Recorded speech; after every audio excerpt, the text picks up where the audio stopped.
Hello, people. My name is Alex. I got my buddy here, Trey, and we got Christian over here. And today we'll be ranking anime creators from our childhood and experience from how cool they are and making our favorite shows over the past years.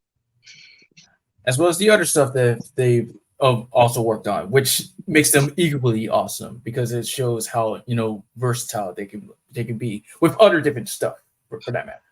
Mm-hmm. Again,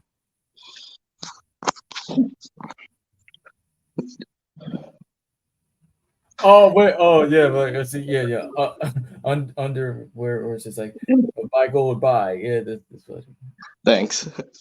No wait, oh wait, I always thought when he says like reality is illusion, universal hologram, bulk, buy gold, buy, like on that second buy, I thought he meant like buy as in bye bye, like uh, No, wait, because saying it if you wrong? think, if you think about it, because the other person that said this was Grunkle Stan in one episode too. Oh, okay. Well, let me just look up where the actual quote is because it just always like surprised me now because it's like one of those things where you think it is, but it's really not. Like the Mandela effect, kind of like the Danny Phantom theme song. Yeah. It's like yo, but young, but that's the confusing part. But we all know what's up. Yeah, cause they never like give us any like lyrics to the song when it first played, so a lot of us fans were confused. In the episode I'm talking about, what Grunkle Stan mentioned about gold, you remember that episode where Robbie hypnotized Wendy? Oh wait, what? Because remember he meant Uncle Stan was like preparing for the apocalypse supposedly. Okay, well, I just only focus. I mean, no wait. I mean not really focus. It was what was it? Boy well, several times. Yeah, it was the several times part that kind of got me like a little bit intrigued.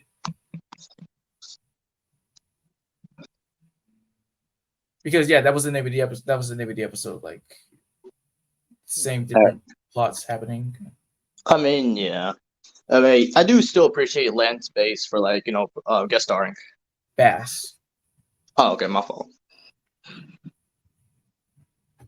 Yeah. So I was right when he says buy gold, buy. He really did mean bye bye. Nah, seems funnier, but let's just get started. Let's see.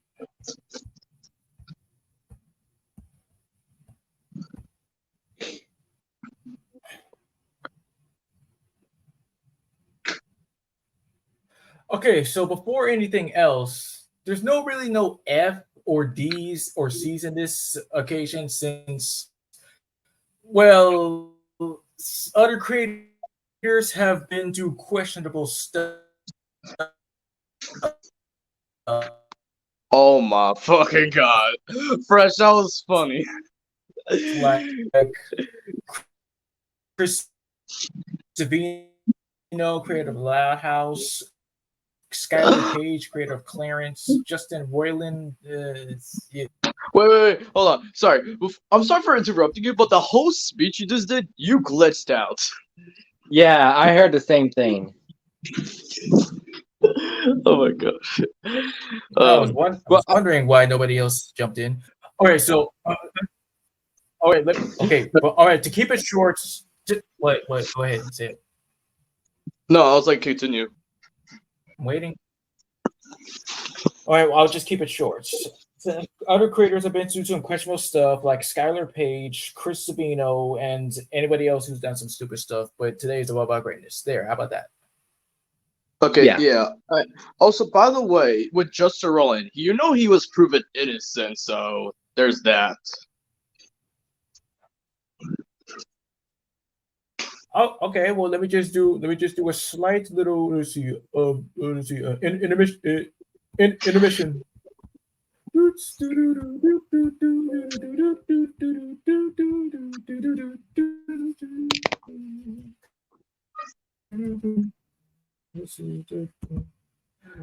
Oh my god, this kind of reminds me. But I'm sorry, I was about to say because with the rhythm, it kind of reminds me when the Mario cast from 2020 were singing the Super Mario theme, and then it's the part where Jack Black's saying "digga digga digga" when people's like, "Wait, is he saying the N word?" Oh man, wow. I'm gonna- Jack Black. Have you seen that video on YouTube where he plays the saxophone? Yeah, of course. Who hasn't? Yeah, I want him to be my uncle. Almost there. Just a minute. Uh, all right.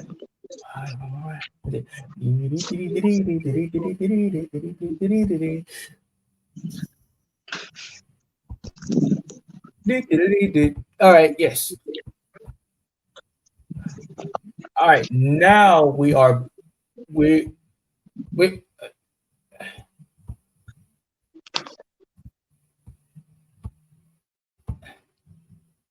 The audio. Uh,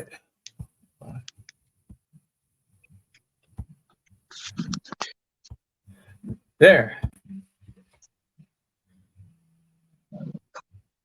There. You happy now? Yes, sir. All right. Start us off fresh with the first grader. Yeah, the man himself. He will always be remembered. We miss him so much. Steven Hillenberg. Which is ironic because earlier I was just watching a SpongeBob SquarePants the movie on HBO Max. So this is perfect. Nice. Mhm. So, what can I say about Steven Hillenberg? He made childhood. Like, yes, one of the All right, best and also Nickelodeon shows. to like bring up some little help. Yeah, I think Fresh's mic's delayed because I was talking and I think it's a slight delay from your end, Fresh. My fault. Uh, uh,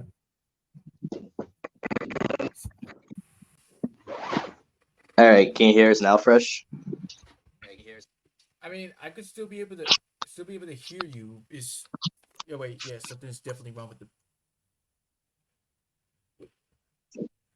yes with the with the volume coming from my profile and stuff. It's not really just doing normally. So.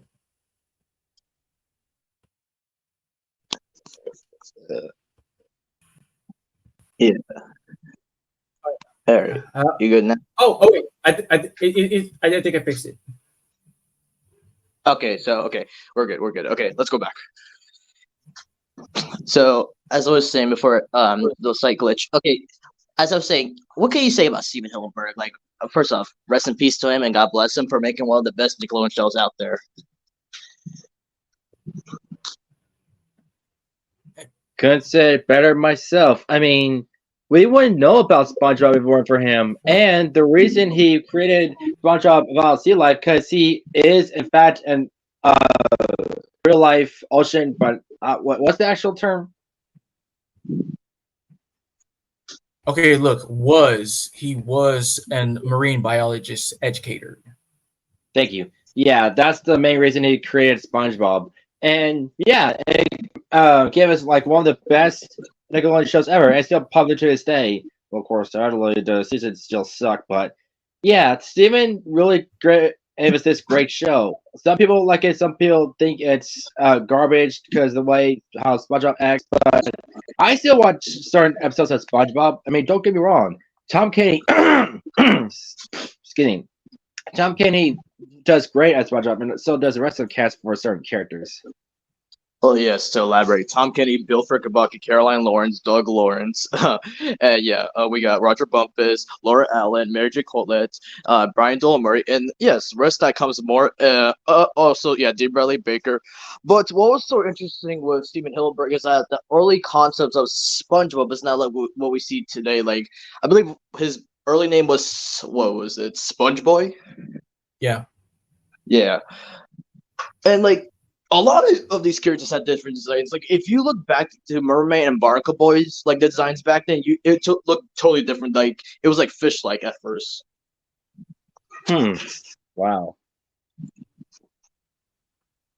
And even And before working on SpongeBob, he was first working on Rocko's Barton Life, and even like before that, he was creating short films such as The Green Beret and Wormholes, which were, I mean, well, yeah, working in short films or animation projects at first before going deep into what you really do love doing, it's really impressive for some of these people that over the years. exactly. And yeah, it kind of saddened me because in 2018, not only that we lost Steven Hillenberg, we also lost the great Stanley as well. That's right. Yes. And for those who don't know who Stan Lee is, he's like the main guy that created Marvel. Like not just the guy, he like been part of the comics, and he even like made cameos in many Marvel movies. Just say he's the god of Marvel at that point. Godfather of Marvel. Sure. How about that?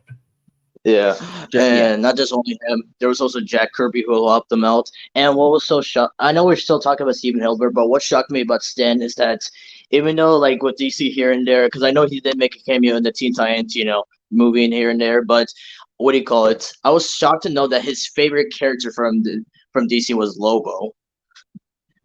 Really? Yeah, it's true. Wow. hmm That's cool. But but still, God bless both of them and hope they're living it out in heaven. But for my vote for Steven Hillenberg, I give him an S tier. Of course. And ironically, because they both share the same S, so it's perfect. And it's also not forget like the other different surprises that Hillenberg has done. Like, of course, being like one of the voices for Potty the Pirate, the parrot. Of course, yes. And of course, working with Doug Lawrence, and when Steven sadly passed away, Doug took the mantle of Potty, which he did pretty good as. Oh yeah, I forgot you told me that Doug is taking over as Potty. Yeah. And he also made like other different surprising appearances as well. Like, of course, every time when you see, are you ready, kids? Aye, aye, Captain. He's the lips of that pirate painting. And Yeah. Oh, wait. What was it? What was it? I'm trying to remember about the last. Remember the last episode, and he found that treasure chest, and you remember that miner inside of it? yeah, that was him. Yeah. Mm-hmm. And also, I think I've like learned about anytime every time you see that live action hand, that's his hand. Like in the episode Suds, like Hans, that's his hand. Yeah. All right, so again, yes, S tier. Oh, highly doodly there, Matt Groening, the creator of The Simpsons and Futurama. And Disenchantment. But really, our main introduction to this god over here was, of course, The Simpsons. Oh yes, most definitely. But even before that, the Simpsons became what they are. Like they were originally supposed to be rabbits, and because Whoa. yeah, it's a little bit of a stretch because there was this comic called Life and Hell, which focuses on if I recall correctly, and yeah, the family was originally supposed to be rabbits, and originally supposed to have bunny ears under her beehive hairdo, but that was kind of like changed. But you can still see that as some sprite images from the Simpsons arcade game. So nevertheless, Wow. he made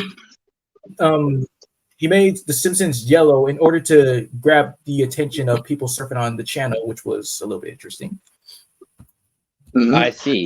This reminds me of the concept of Loud House because originally they're going to be rabbits. Exactly. And go ahead, Blitz. Yeah, I was about to say before we get into like the main episodes here and there with Matt Groening, and then I found it interesting that it was originally shorts from Tracy Ullman. Yes, and technically, yes, The Simpsons is in fact a spin-off and not really its own series at first. It's a spin-off of the Tracy Ullman series, which you just said, and which is crazy. Yeah, and the thing about Matt Groening though, he's a fucking genius because here's the thing though, it's mostly because of like what happens in certain episodes that he predicts in the future. That's crazy about The Simpsons. I know. It's like it's not being psychic. It's just a weird coincidence. Like, I-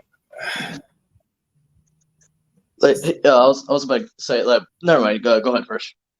Oh no. Go ahead. Go ahead. So many predictions. First off, they predicted COVID-19. Two, they predicted about the Donald Trump election, and third, they predicted about Queen Elizabeth's death in 2022.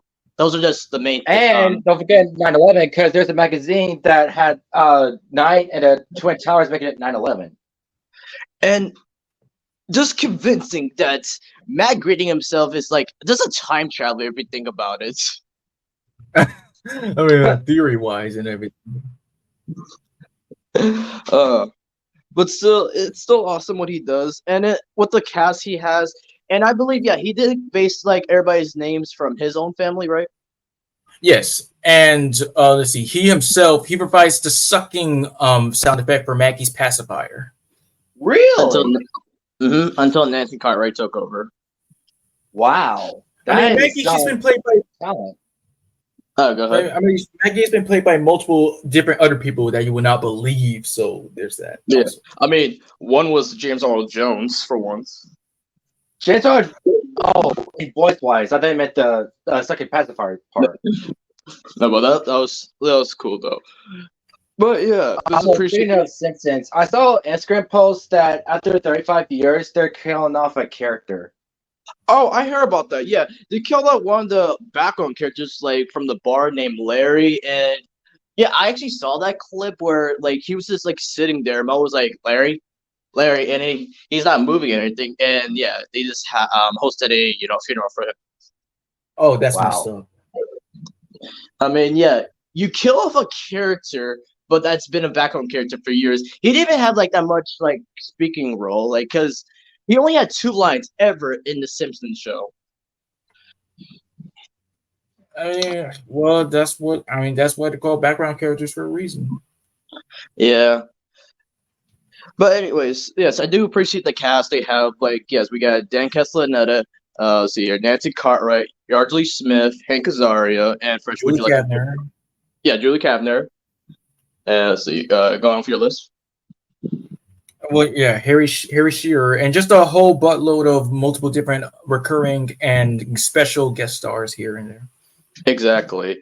And speaking of guest stars, The Simpsons is officially the first show to have the most guest stars ever. I mean, what's the fact? It's been still running since the 80s, still running to this day, still being great. I mean, like, even though there may be some ups and downs for it, like, let it end already, but who knows? Yeah. And okay, so for The Simpsons, okay, let's go into Futurama. So, like, what was your main introduction to Futurama? Was it an episode, commercial? What was it from you guys? I think I saw a glimpse of it on TV, but honestly, I can't remember.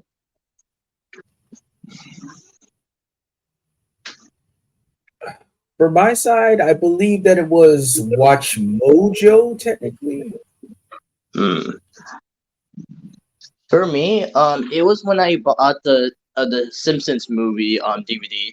And what do you call it? Before they actually played the movie, of course, they had like some commercials for upcoming movies. And one, it was showing a clip of Futurama, and yeah, it showed Fry and Leela.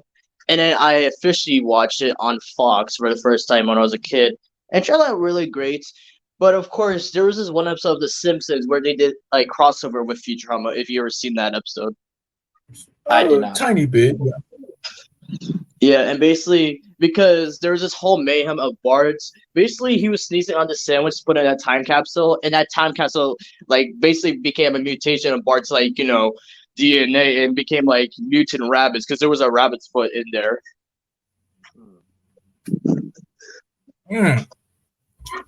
Yeah. And basically that's why they brought the Futurama cast into this. And the only way to like save them is like, I don't remember that much, but I just know that Bender had to stay in the past and basically he had to turn himself off until he hits the future basically. Oh. Really? Yeah. But speaking of Futurama, yes. First off, one of the goats of Futurama has to be Billy West. Yes, there's no. With Fry, Professor Farnsworth, Zach Brannigan, and many other characters. And we also got John DiMaggio, Phil Lamar, Lauren Tom, Katie Sagal, and Maurice LaMarche. They're just an outstanding cast. Yes. And then Disenchantments, like I've never watched it fully. I've seen it here and there. Like, Chris, what's your opinion about it?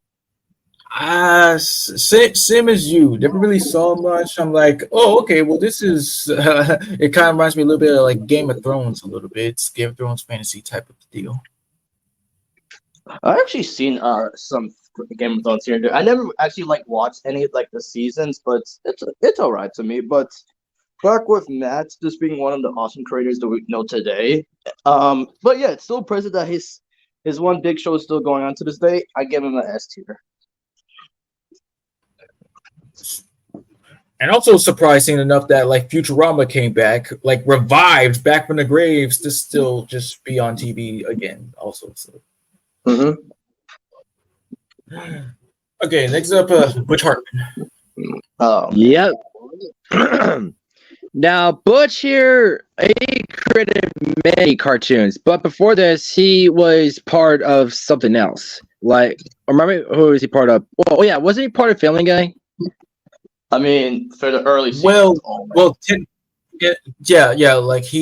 like he and Seth MacFarlane, they were like great friends together. They did work on multiple dinosaur stuff.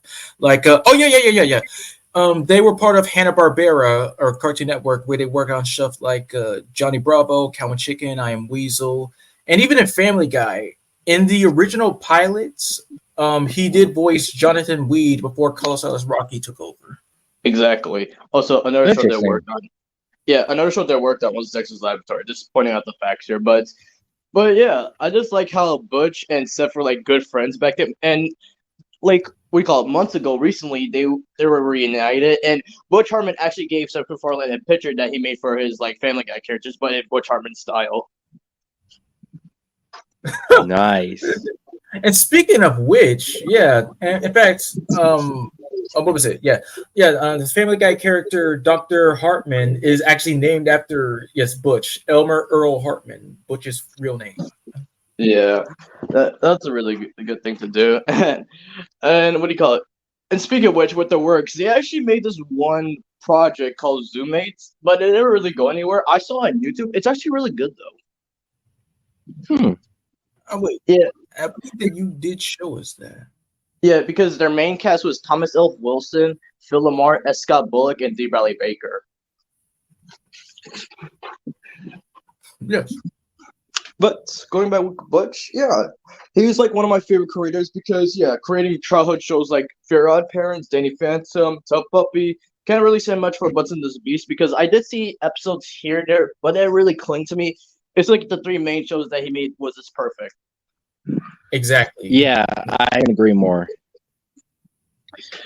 And yeah, it's just like the episodes going on and on. Like, and sadly, it did went to the path like how SpongeBob did in 2017 as it was ending. But still, I just I admire how he does like his artwork because out of all these animators right now, Butch has to be like the easiest like to do his animation. If you agree with me. I mean, yes, they're just simple, but still a way for it to stand out. Mm-hmm. Let's see. Anything from your side, Fresh, about Butch? I mean, like all the awesomeness stuff about like the voices they sometimes provide, like Dr. Rip Stubwell, which is clearly based on him because there are many different characters that you see that are like resembled after him. And let's see, it says that. There was this one clip that was explaining how he could do almost any character, like an impression of them, like Mr. Turner, Jorgen, Cosmo. It says like he could be able to do those voices because he hears them in his head. It's crazy. I mean, it is true because God rest him because whenever Gil or Godfrey didn't come back for that Dr. Bender, he would take over, which was pretty good actually. Yes, you did, and also like he one time took over for Francis in an episode where Timmy and his mom switched brains, and it was wow, man. Yeah, But again, with Butch Hartman, and then I heard about like because he does podcasts with another person, and I like how he does these kind of podcasts with actors that he worked with in the past, and talking about how the auditions went back then when the show was still in production and everything. Oh yeah, speaking of production, when he was still working at Hanna Barbera, and I saw this in a video he did where he was basically tape recording back when he was doing Johnny Bravo with the rest of the crew, and there was this one scene where he's holding his daughter that was his 2 years old at the time, and he was actually drawing the early drafts of the Fair Odd Parents at the Wow. We're seeing great times right time. Yeah. And yes, of course, with Fair Odd Parents, with the awesome cast, is of course the main star like Nick Tara Strong, Darren Norris, Suzanne Blakesley, Greg Delisle, Carl Rocky, D. Bradley Baker, Kim Mike Richardson, Rob Paulson, and later Carl Walgren. Is this outstanding? And then with Tub Puppy, it was yes, newcomer Jerry Trainer. We got Greg Delisle, Jeff Bennett, Darren Norris, Maddie Taylor, and much more. And then with Danny Phantom, has to be one of my favorite projects from Butch because it's one of those shows where he doesn't like put like 2 episodes in one. It's just like a full length episode. That's what I like. I mean, Yeah. well, sometimes though. I mean, like they still have to like do 2 episodes because, well, you know. But yeah, and yeah, with the cast of Danny Fenton, David Kaufman, Clayton O'Shaughnessy, Rob Paulson, Kath Susie, Greg Delisle, and just much more that we could think of. But yeah, again, I just appreciate his artwork and how many stories he's got about like inspirations or anything like that. And yeah, I do watch his YouTube channel and like whatever he does on Instagram. It's just really great what he does. Of course. Especially that one where he like combines like all the other Nickelodeon characters in different art styles. That has to be my favorite video from him. Yeah, the cross. Oh my god! And the fact that like yeah, I was watching the video of like the behind the scenes of like how they came up with the Jimmy Timmy powers, like how it was like easy for him to do the Jimmy style, but when they were doing the CGI for like Timmy at the time, they basically took the body of some other character and just had to like CGI the head only. But still, this is a great combination of like both magic and of course science. Yeah, well, that's the idea. So yeah, for Mr. Hartman over here, S tier. Right. Yeah, I remember one of my past streams, I actually call him the other word. Yeah, I was like, what? I was like, what you call him? How's a slip up? It's a slip up. Yeah, everything's a freaking slip up. Oh yeah, that reminds me. When I first met you for the first time in stream, you mistake Butch Hartman for creator of Jimmy Neutron. Oh, Well- did I? Yeah, you did. That's something else. I don't remember that. Don't worry, I'll find the timing and I send it to you later. Okay. Wow, me mistaking Butch Hartman to be creator of Jimmy Neutron? Jesus Christ. Because that's what you also said when you were a kid. You heard it was a James I said Neutron. Right. Because yeah, like I always said as a kid, I always thought Mrs. Neutron Judy said, James, I said Neutron. I mean, hey, I didn't discover subtitles back then, so I wouldn't know what she said. But later I learned it was Isaac Neutron.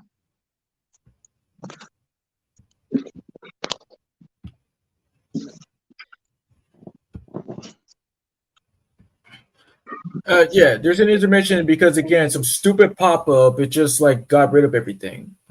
Oh dang! Oh man, again. Shoot, dang it. But here's what I learned something. Like we don't really need to go in like any type of like, chrono like any order. We could just like really go all out. I've seen other people do that and it's no issue. Let's see. So yeah. I mean, yeah, that's true. You don't have to like go in order that you put the pictures in. You're just like going random. I mean, hey, like whenever I let me finish. Like whenever I do my own dimensional episode, whenever I do the list, I just pick out a random person and just put it on there. So I don't always go. I used to go in order, but now I'm just doing random. I just do in order just for respect. All right. I mean, like people are like opinion wise, but like don't really matter how which way you go. But as long as you get it done, then it's all cool. So, Yeah.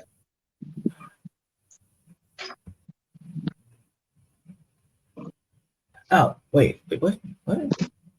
Oh wait, okay. Let's just see.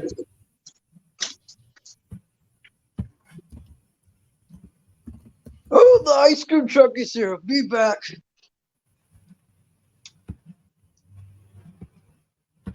Never mind. It's a white van. Never mind. Yeah, watch it, or it's one of those vans that's a no. No. It's an actual like ice cream truck, but don't want to really go right now. Okay. And this is what you learn about kidnappers. And no offense to what I'm about to say. Okay, with kidnappers, they really don't kidnap fat kids. That's what I've learned in life. And well, just why exactly did you just ask? Do you really want me to say it though? Okay, well, how about no? Yeah, don't say it. I guess I think I could cover that again. Damn it.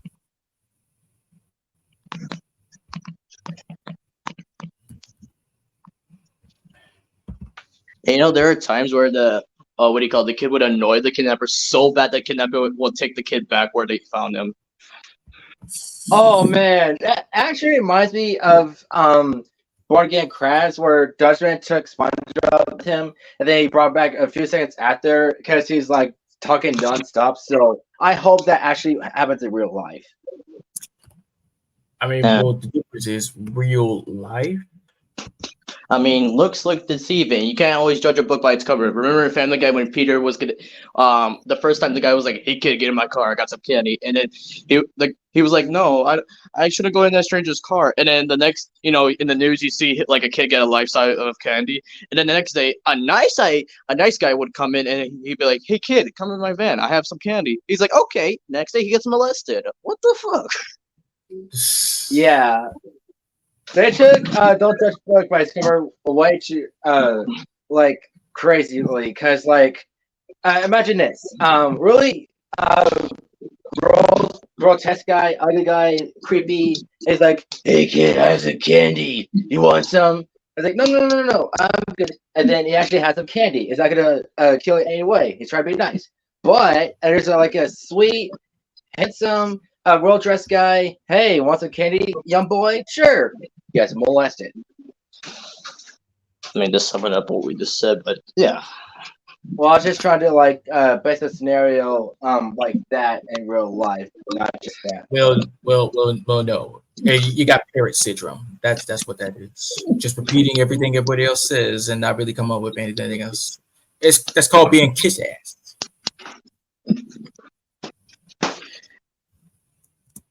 Kiss ass. I thought it was kick ass.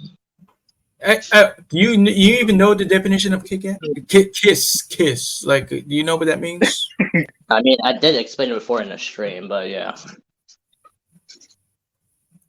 Besides, like, I don't know if you were kind of like joking or trolling like you always do, but seriously though, like brown noser, like Peacher's pets, all that type of synonyms. Oh yeah, Juju's pets. We fucking hate them because there are times where this hasn't been happened to me, but I've seen other people's story about like their teacher's pet. Basically, before like it was dismissal, and yeah, the bell would hit. But there's that one kid, the teacher's pet will be like, "And teacher, you forgot about our homework," and the kid gets beat up afterwards. Yeah, that's a kid you don't want to hang out with. Like again, they basically did sum up with that. What happened? I said that kid is Brandy Smurf. I mean, yeah, you can only give work to them. Us, we're just trying to chill, shit. Or that kid from what do you call it? Captain Underpants, the movie. What was his name? Ned? Melvin. Thank you, Melvin.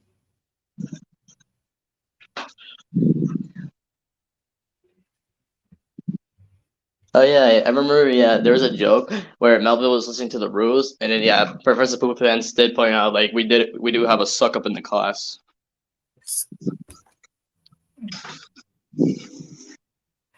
I didn't know about the term brown nosing until Dark of the Moon. Mm.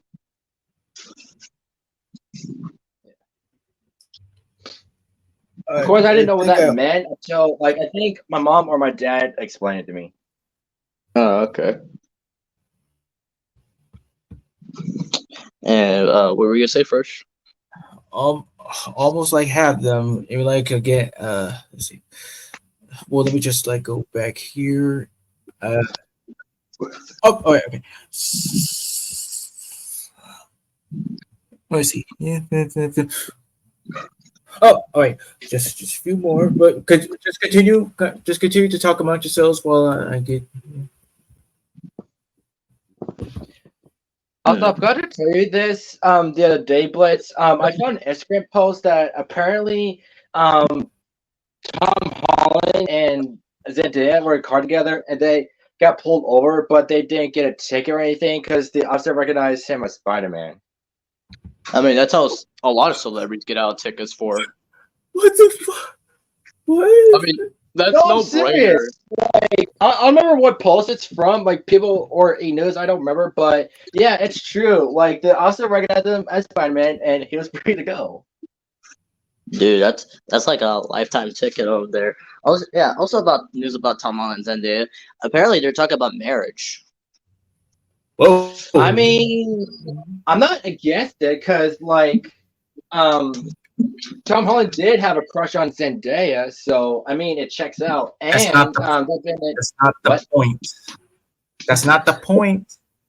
The point is, while their time hanging out in the Spider-Man films, it really grew the relationship. Because if you think about it, not just Tom Holland and Zendaya, it happened with Kirsten Dunst and Tobey Maguire, but that didn't work out. It happened with Andrew Garfield and Emma Stone, that didn't work out. But at least with the third couple, it could work out.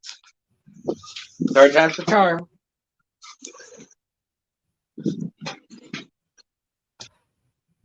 Okay, now I think I finally freaking got everything under control. So, all right.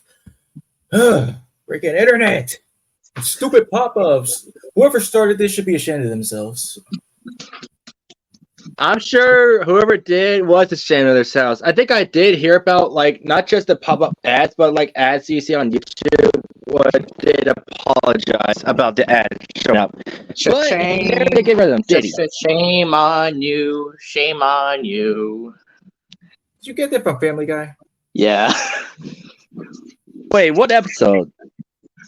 Oh yeah, it was the episode. What was it? Hot Pocket Dial. Yeah. Oh my god. I just love that though, like how he just said it while Quagmire's in shame. What did Quagmire do?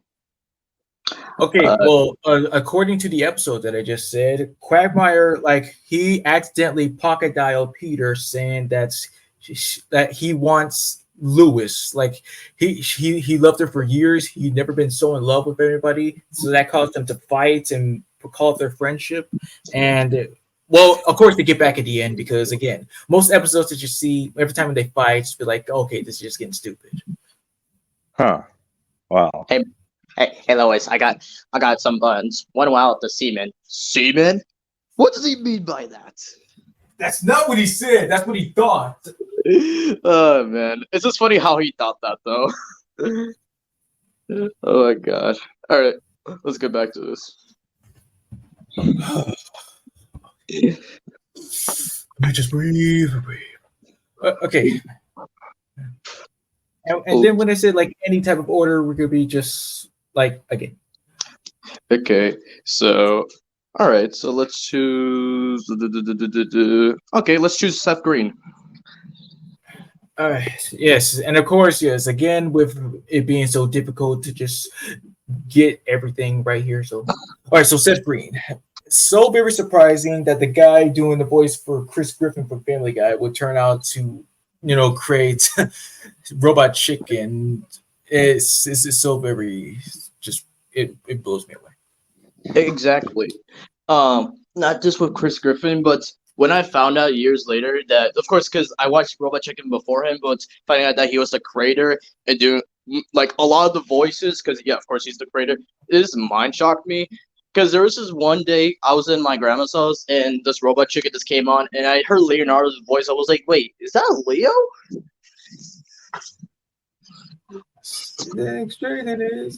Yeah.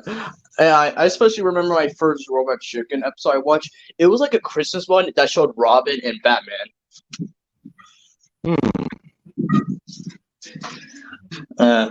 What about you guys? Ones like if you remember. Okay. Um,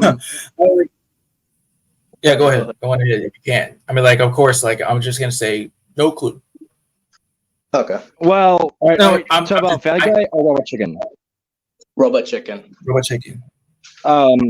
Let's see. Hard to say, but I could say one thing that I do remember seeing. Shockingly, a Ben 10 Alien Force one where it involved Ben's birthday and then Azabeth giving him like I think it was binoculars or telescope and he's looking out a window and saw a girl dressed in a room. Oh yeah, I remember that one because it's funny too. The fact that he's playing both Ben and Azmith. Oh, he is? Wow. Yeah. But yeah. First, anything from you for Seth Green? Okay, well, like you kind of like misheard me on that no clue parts. Like it did took me a while. Like I believe my first one was seeing that 8 Mile parody featuring the Looney Tunes with Bugs and Elmer Fudd doing a rap battle. It's just, but actually seeing the show, I mean, it was fine. It was all right. Yeah. I mean, yeah. It's like because it's like with the same with what do you call it, Mad from Cartoon Network, but it's an adult version, which is pretty much funnier. But still, they're both funny in their own way. And then who can not forget about the intro where yes, the scientist finds the chicken and makes it as we see today the robot chicken. What I also like about the show is like the outro of it, like yeah, I just like that. Oh my god! And the amount of voice, yes, as I said, with voices was separate, but other people that I was surprised about, it's like yes, half of the Family Guy cast, and the multiple celebrities they had in the show too was outstanding. Like, No one of them doubt. was Mark Hamill. I mean, Mark Hamill counts as a celebrity and voice actor. That's it's not surprising here, but still. Let's see here. One of them I was really shocked was like yes, Scarlett Johansson as the Tooth Fairy. Ooh. Yeah. But still, and there are times where Seth Green can actually get the actor that actually plays the character either from live action or animation. Like, yes, as Christian said before with Mark Hamill, there are times where he actually voices the Joker and Robot Chicken. I mean, like other people can manage to do that, so there's no surprise there. Mm-hmm. And yeah, just love the guy's work because recently I just saw the 25th anniversary, clips here and there with, Seth Green, Seth MacFarlane, Mila Kunis, and Alex Burstein about the years they worked on Family Guy and, the origins of Chris Griffin about his voice with Buffalo Bill, but, developing time of high pitch it was. But still, I do appreciate Seth Green's work. So for him, I would give him an A tier.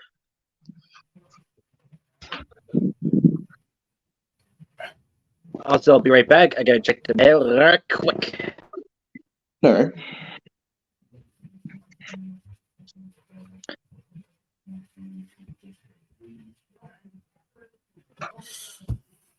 Huh. Oh, wait. Hold up a second. Let me see where did I put it again? Last night I was just vibing out with the commercials and stuff, and I was like, "Dang, where have I been at?"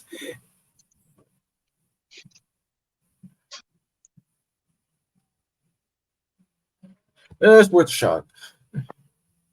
Building your online business? Let's see what I remember. Go to Wix.com and set up your again. Well, don't hurt yourself.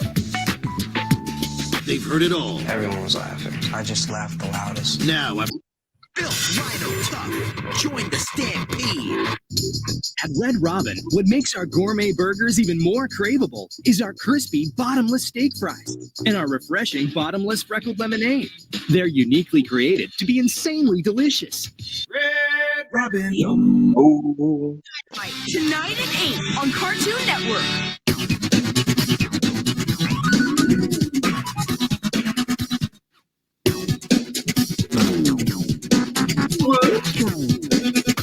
Deep inside the jungle beats a heart of madness. Oh, the horror! It's Total Jungle Madness, our most unsettling cartoons from unsettled lands. That sounds like fun. With a Total Drama Island marathon. What a thought. And the premiere of a 1 hour Oh my god, to the I do. Jungle special. Yes, I remember. Anymore?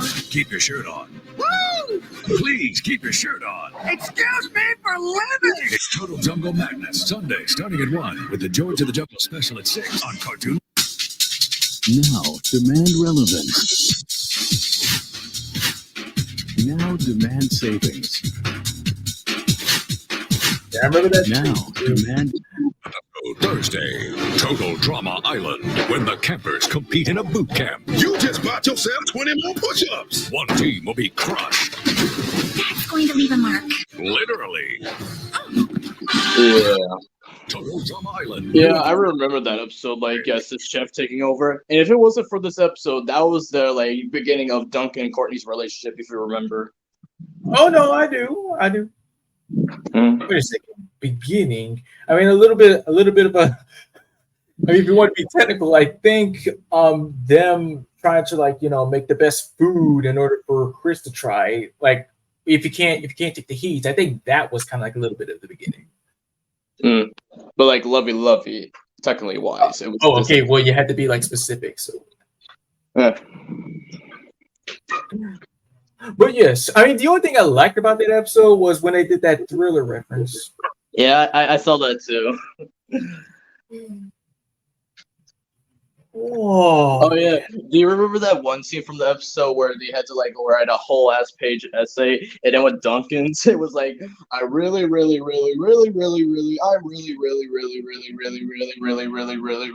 love Chef. Very. Oh, sorry. All right, but yes, it was kind of a little bit funny. Oh my god.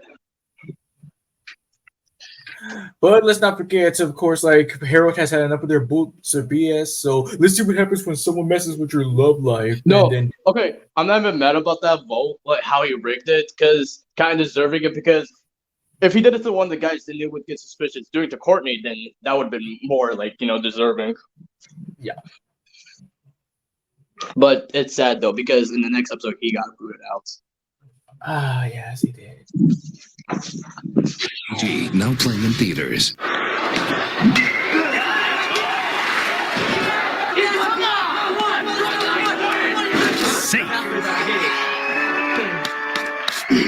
Little League World Series. It's a whole new ball game. Rated everyone. The tricks ball. I read this disguise. Then finally get the delicious tricks. Oh, you're here. Go to lane 11. Okay, even though I do kind of like remember this one, but really, who eats cereal in a freaking bowling alley? It just sounded like Fruity cereal in fun round pops. Oh, wow. Trick cereal is part of a good breakfast with 12 key vitamins and minerals. Silly rabbit. Tricks are for kids. Looks like I had no tricks to spare. wow. And also just how colorful the balls looked. It was just, eye-catching. Beep. Oh, it's so very beep beep. Skywalker, trouble you have with your new apprentice, I hear. Sorry. For a Jedi Knight in training, there's nothing like learning. What are you trying to prove? From the best. But I'm not too young to be your Padawan. It wasn't as easy as you'd hoped, was it? Nothing is easy when you're around. This summer, it's not bad. I'm improving your technique. One of the biggest adventures in the universe begins. Star Wars, The Clone My Wars. Jedi training didn't prepare me for this. Okay. Rated PG. Now play. Okay. So save. Yeah.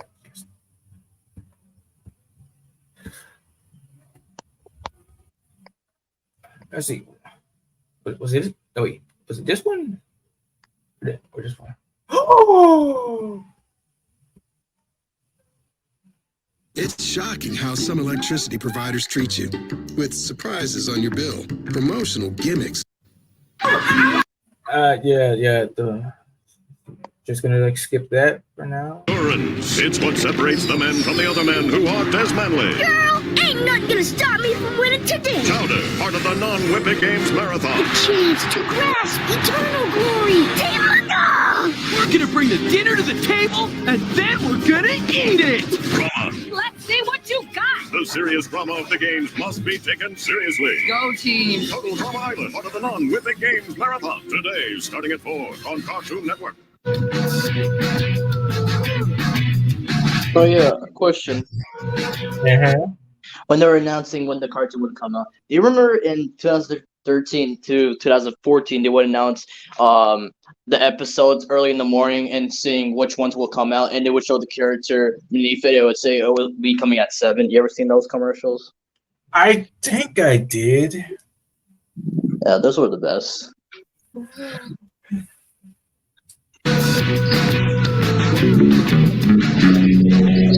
Emily's cut was so small. I thought washing it was enough, but then it got all red. The doctor said it might be infected and to come in right away. To help prevent infection, even the smallest cuts need Neosporin. Neosporin kills more types of infectious bacteria than even the leading prescription. And it helps cuts heal 4 days faster. Nothing protects better against serious infection. Neosporin. Every cut, every... Nothing there.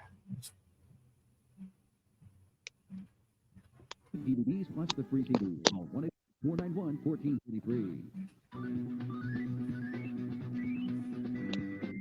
Well, Oh wait. there.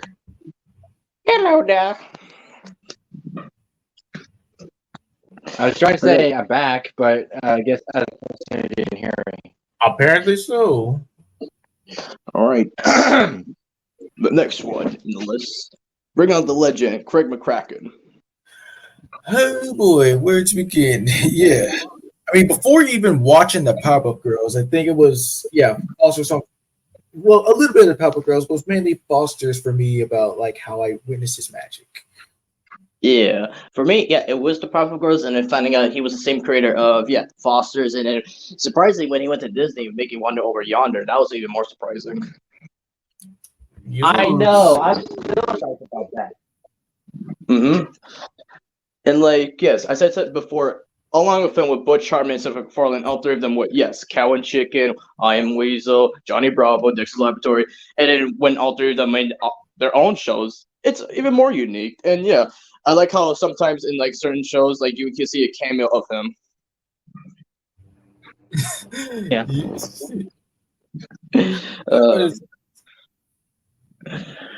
First, do you want to explain the origins of the Powerpuff Girls?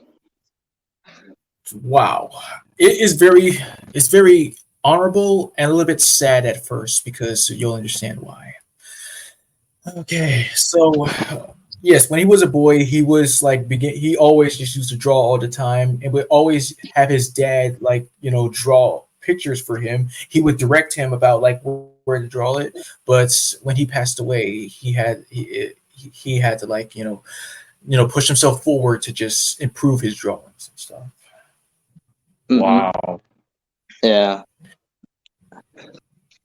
But eventually, yes. Originally, yes, the before the Pop-Up Girls was even a thing, he created this superpowered Mexican wrestler named El Fuego, but he thought the idea of little girls being up bad guys would be much more better. And the first time he drew the Pop-Up Girls was for a birthday card for his younger brother with Bubbles and Buttercup switching color, having different colors, but then they switched it and stuff. And yes, they're originally supposed to be called the Whoopee Girls because their power stemmed from a can of whoopee, and before switching over to Chemical X, which people thought was ecstasy, but no, it's not.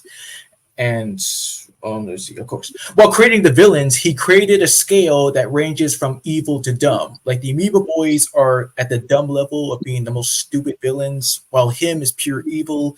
And Mojo, he's in the middle because you can make him dumb or stupid, or dumb or evils. Yeah. And many of the characters are inspired by so many different kinds of stuff that you would not even believe with that part. Yeah. And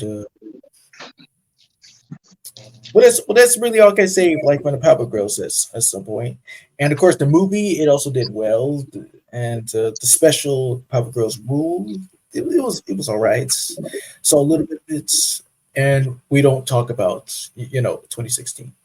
I mean, yeah, okay, of course. But okay, when they brought it back in 2014 a little bit, they were pursuing like Craig McCracken to make more seasons of Puff Girls because of how people loved it. But he, declined because yeah, you gotta respect the guy's wishes if he wants to move on. Because to be fair with the Powerpuff Girls, it's one of the best ones from the Cartoon Network. But when the show goes on and on and on, like for example for The Simpsons, but still people enjoy it. But you gotta respect. There's a time when a cartoon has to end for their own good reasons. Yeah. Of course. So yeah, but overall, I just respect his work. Like, yes, he's one of my inspirations about like making my own cartoon. Along with Seth and Butch, like yes, I just think all three of them. And well, it's very surprising to hear from your side about like how it inspired you to just do that because it impressed me. I mean, yeah, just taking notes of like how you like make the characters, how you want to direct with the stories, and like yeah. Oh yeah, I forgot to mention this about like Butch Hartman's part. Like yeah, when I was learning about like how he made like the fairy apprentice and all that, and explaining how like the story, the animation, like how it is, it takes 11 months just to make one goddamn episode. I was like, that is pretty rough.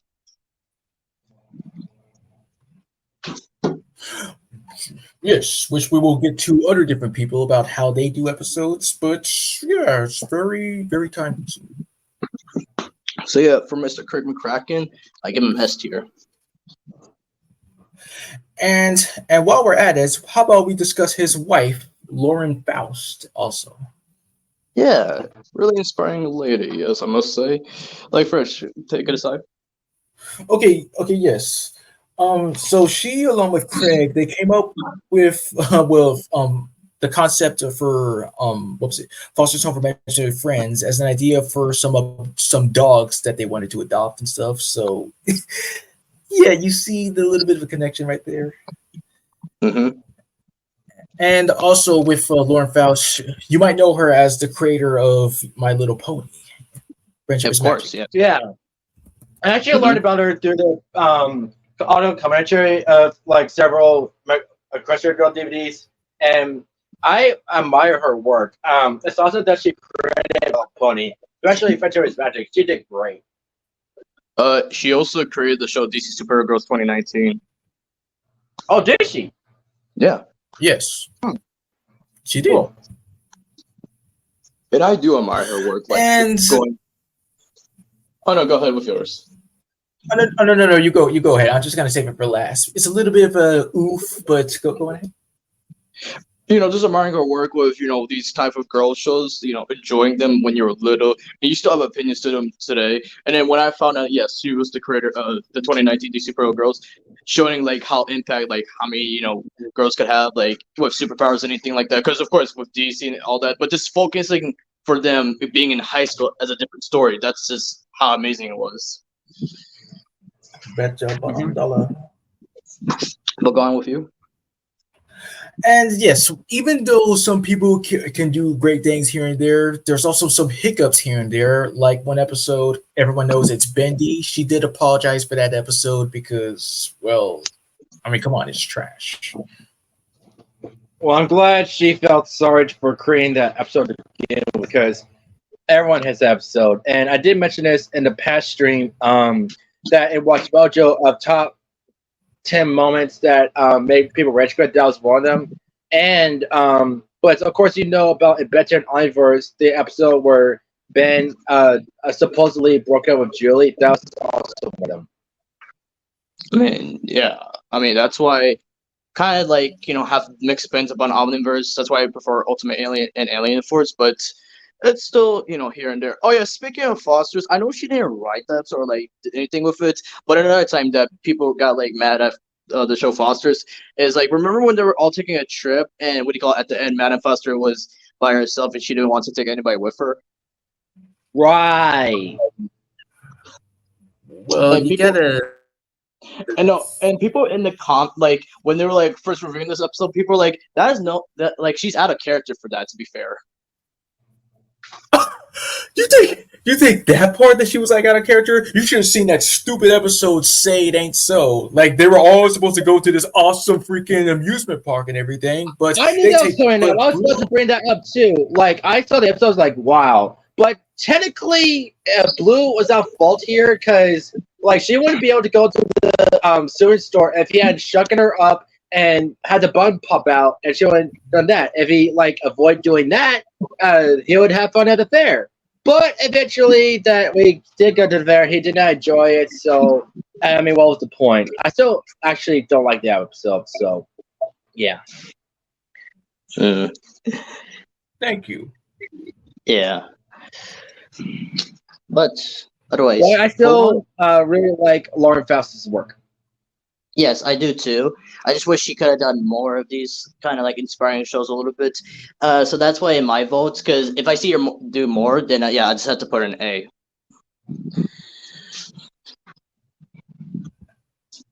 May I pick out the next one? Fine. Well, go on ahead if you can recognize anybody. Okay. Wait a minute. The woman with the glasses. Is that who I think it is? Rebecca Sugar? Yes. Yes. Yeah. Oh. I was expecting to be honest.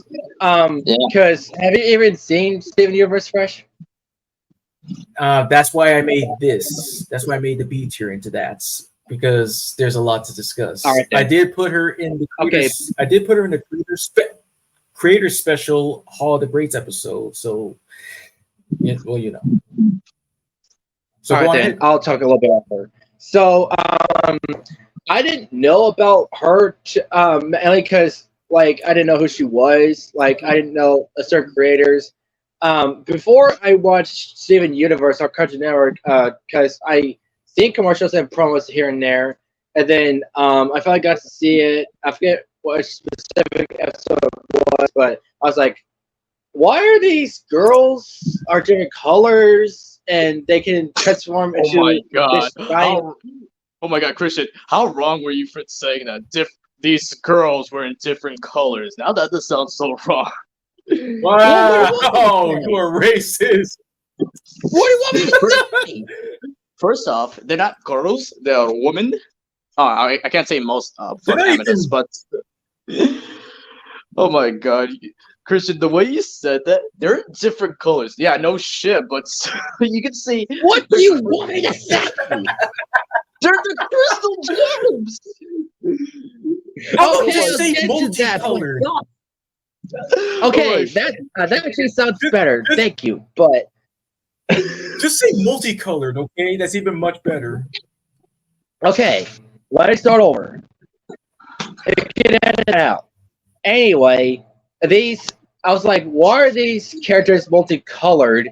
And then I got into it more, and then like, oh, they're crystal gems, so they're based on actual gems. And I was wondering why did they transform into this giant woman creature thing. It took me a long time to like understand it all, but now I know that it's called like a fusion thing. Like either 2 or 3 gems can fuse into one giant gem, and it all has like different storylines and stuff. And Steven Universe is actually part gem.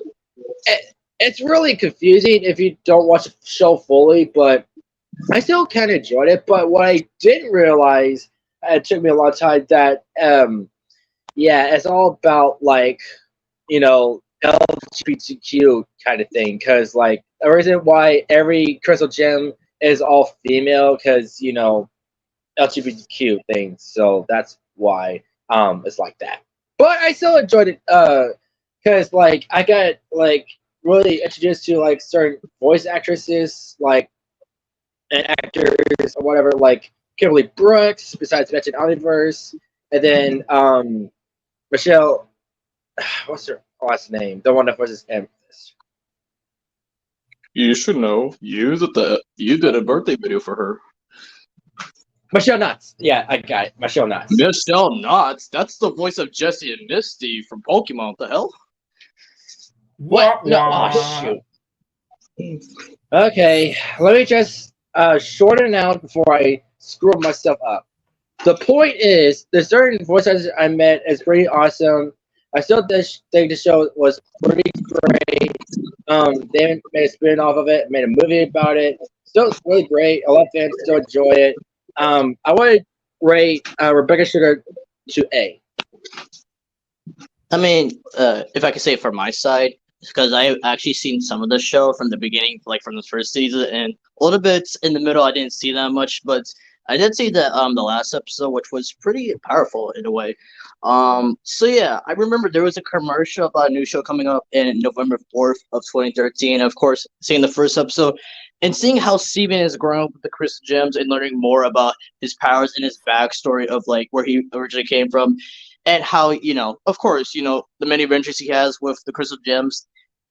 I just like the plot of it, and yeah, I do agree with your score. Like, yes, I would put A.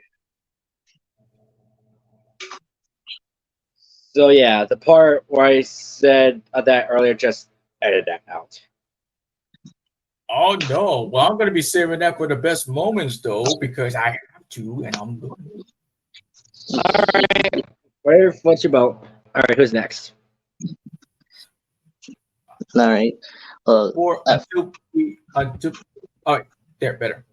All right. So since you and me already picked up, all right, Fresh, go ahead with yours. All right, you see. Oh yeah, okay. Craig Bartlett, yes, known for creating one of the best Nick shows, Hey Arnold, which I mean, well yeah, it's such a pleasure to work on. Other than serving as creator, he also did some voices, like voicing Arnold's dad Miles, sometimes the voice of Abner the Pig, Brainy, Nocturnal Ned, and a whole different other ones. And well, yes, again, like I said, some good times, some bad times, especially the episode Arnold portrays Iggy, which is one of the worst episodes of the show.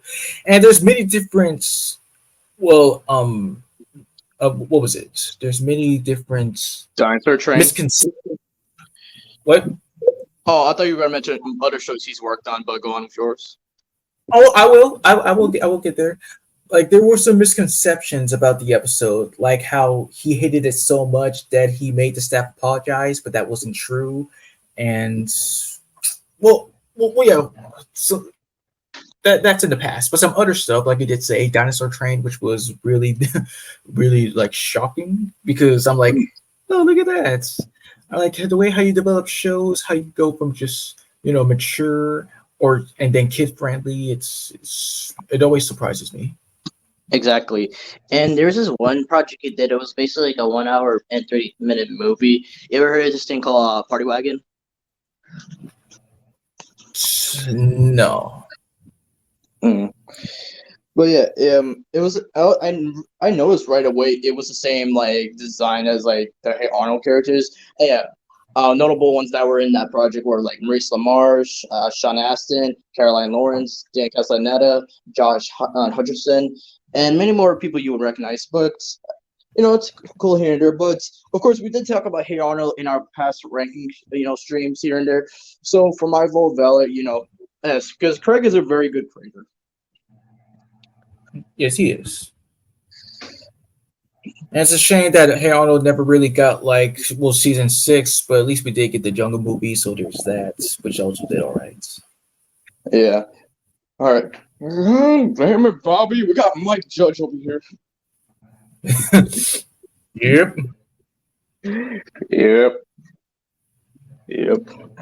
Oh God, first discovering King of the Hill, because King of the Hill was one of my first Adult Swim shows I watched as a kid. And how did that go for you again? It went really good. It's one of those shows you really don't have a problem with, because other people have problems with other certain adult shows. Okay, prime example would be Family Guy, but we'll get into that in a little bit. But still, Mike Judge is a really good creator as well, because other than doing King of the Hill and making the voice of Hank Hill, of course, yes, no, being Beavis and Butthead. Yeah, that's surprised me. The same guy who made King of the Hill is also Beavis and Butthead and also served as the voice. But what's most shocking to me was when in South Park, Bigger, Longer, and Uncut, when Kenny removes his hood, he voiced Kenny. Wow. Yeah. But still, And the fact that they're bringing King of the Hill back for a revival, it's still good because even when Mike Judge is not working on his own projects, he does like pursue other projects that he works with his other friends. And yeah, just working on every episode with the cast, it just amazes me. And again, with Beavis and Butthead and Hank Hill just going back to voices here and there, especially when I learned about the story with Beavis and Butthead and other characters he voiced in Beavis and Butthead, he actually based it off people that he knew as a child. Well, yeah, that's one way to do it. Yep. So yeah, for my judge, yeah, I would give them an A tier. I would like to choose this one. How about Jess Bobby March and Dan Pulvermeyer? Yeah. All right, where to start?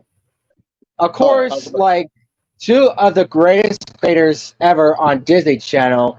We start off like cartoon about two boys having a summer vacation, and what's awesome about these two, they actually voice their own characters in the show. Jess Bobby March voices Major Monogram, and of course, Dan Pulvermeyer voices their ever-loving Stephen Smirks, which is pretty awesome.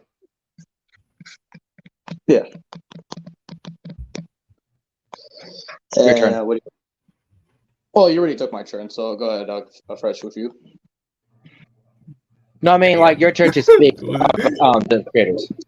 Well, basically, I was going to explain mine until you interrupted me, so that's why I'm saying fresh go next.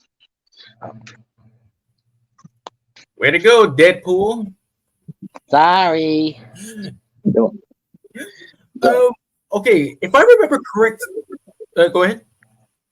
No, I was saying you go ahead. If I remember correctly, I do remember seeing, what was it, Disney 365, like something to show you like something special here and there, like behind the scenes or anything random or something like that.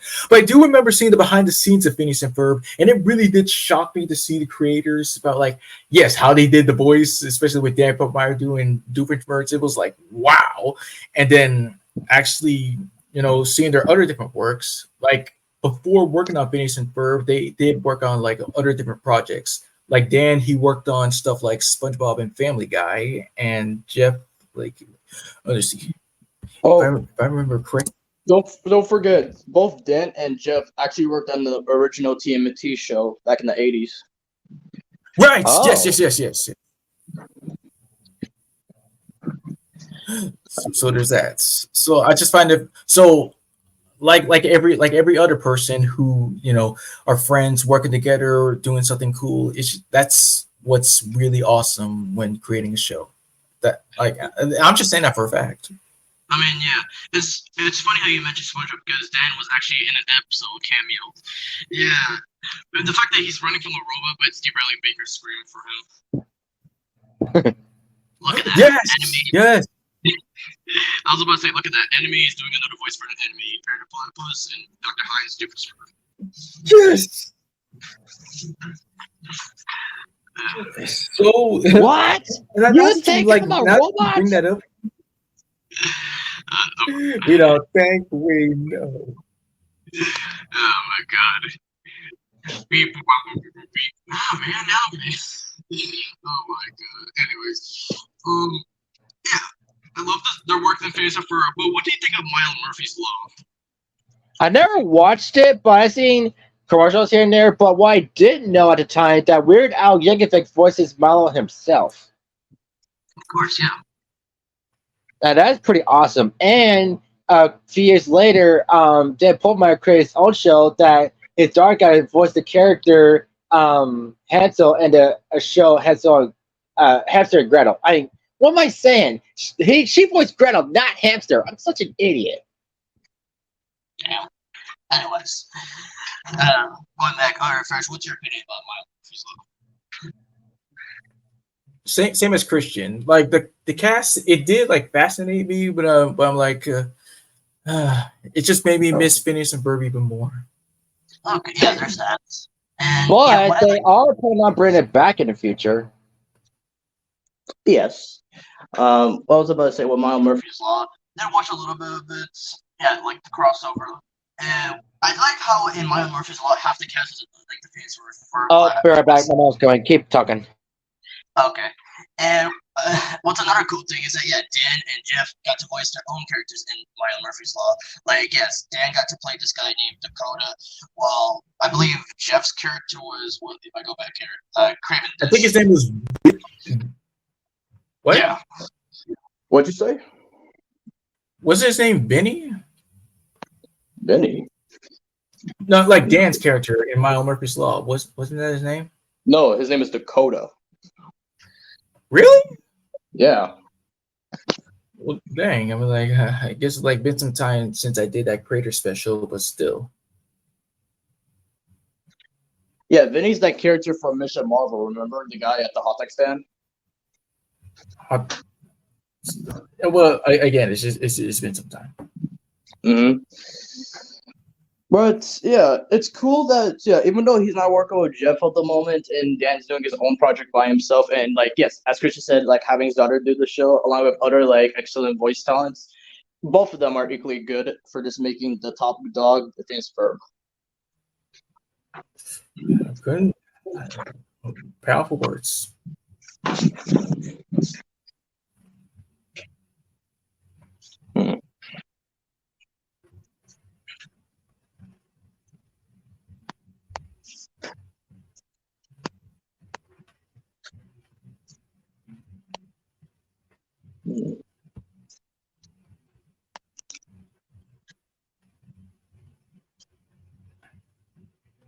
And the spot? Oh, I thought we were gonna wait for Christian. But Okay. Well, never mind. Like, yeah, we'll just wait. Wait, what? Hey, this dot is not changing itself. Schnitzel, just don't think about falling or slipping. Or Sorry. Yeah. I have a classic commercial and a private chat.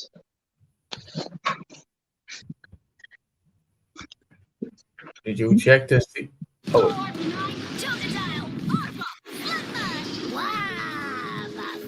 If you want to catch them all, go whizzing, go! Squirtle, Squirtle. Electabuzz! Bambi! Meow! Yeah! Let's show 'em, Pikachu! Catch them all on Boomerang. I choose you! Pokemon only on Boomerang from Cartoon Network. It's all coming back to you. All right! I can't wait! Yep.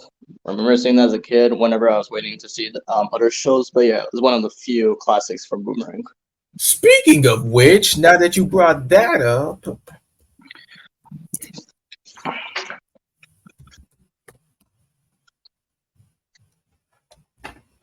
yes, the long ones. It's the long ones. They're just freaking. Oh yeah, one of my personal favorites was, of course, the Tom and Jerry one. 1, 2, 3. Oh, okay. Yes. Where's your sense of humor? Oh. You know this only playing. It's sense of humor. 1, 2,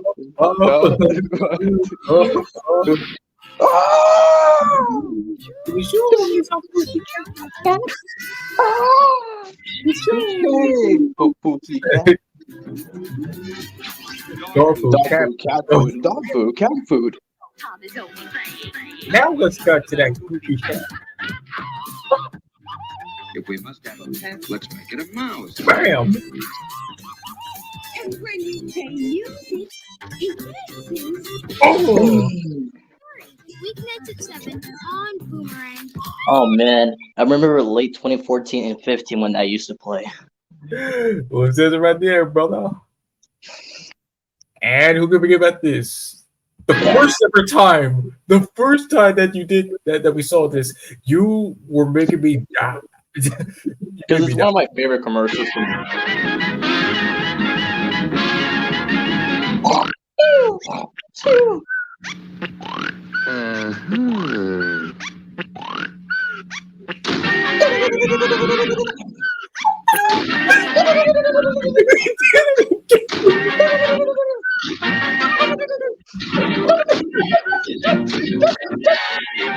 Sky on Boomerang.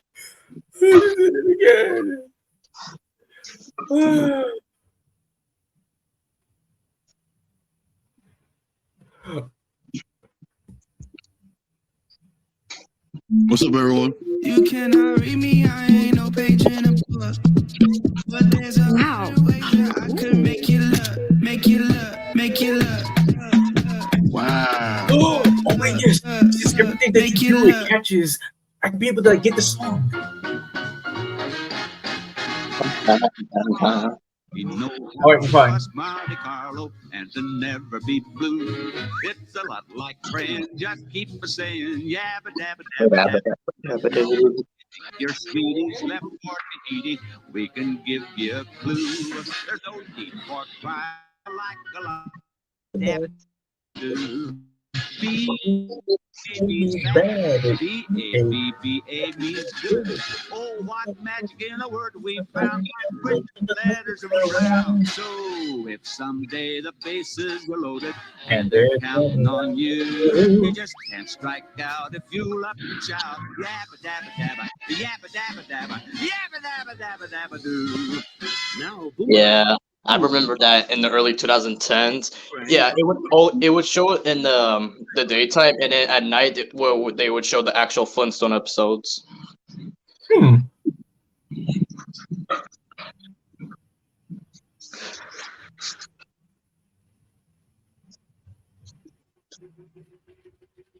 Just that they. Yeah, I remember this one too. One of America's natural treasures, Jellystone Park, where the nature lover can spend a leisurely day of watching the bear in his natural habitat. Every day is the same old thing. Look at the bears, look at the bears, look at the bears, look at the bears, look at the bears. Yes, at Jellystone, you can look at the bears. Look at the bears. Look at the bears. Yogi Bear on Boomerang from That's better than the average bear, boo-boo. But how you gonna do that, Yogi? Major Smith is always on our tail. Fuck the ranger, boo-boo. I remember this This too. green gang may look like a group of crazy kids and a dog who don't have a clue. Hey, my glasses! Or do they? This earring resembles one the gypsy fortune teller was wearing. Torn up negative. Somebody doesn't want somebody to see a picture of somebody. Get a clue with Scooby-Doo. Yo! I've been voodooed! Now you can see more of Scooby-Doo on Boomerang from Oh man. Also remembering watching Scooby-Doo and Boomerang free time. It was either in daytime or nighttime. It would show the episodes, and it was also the best. God, how long has it been since I seen the original Scooby? Yeah, what's new Scooby-Doo? And wait, and yes, in fact, the seasons when you see the opening theme song, like which do you prefer, season 1 or season 2? Or I really don't mind which one, but I always prefer the original because how it is. Because I know you always had a problem with Charlie the Robot. his face just freaked me out. No wonder they get to hidden. Like when Scooby looks up and then it just cuts to something else. It just ooh. What if you ever saw that face, especially that mouth? It looks so uncanny.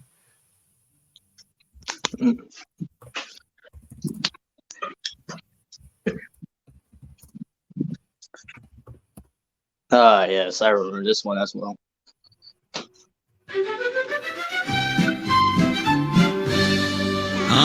This is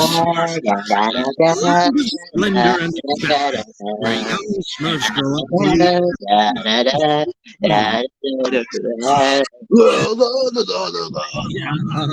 Yes.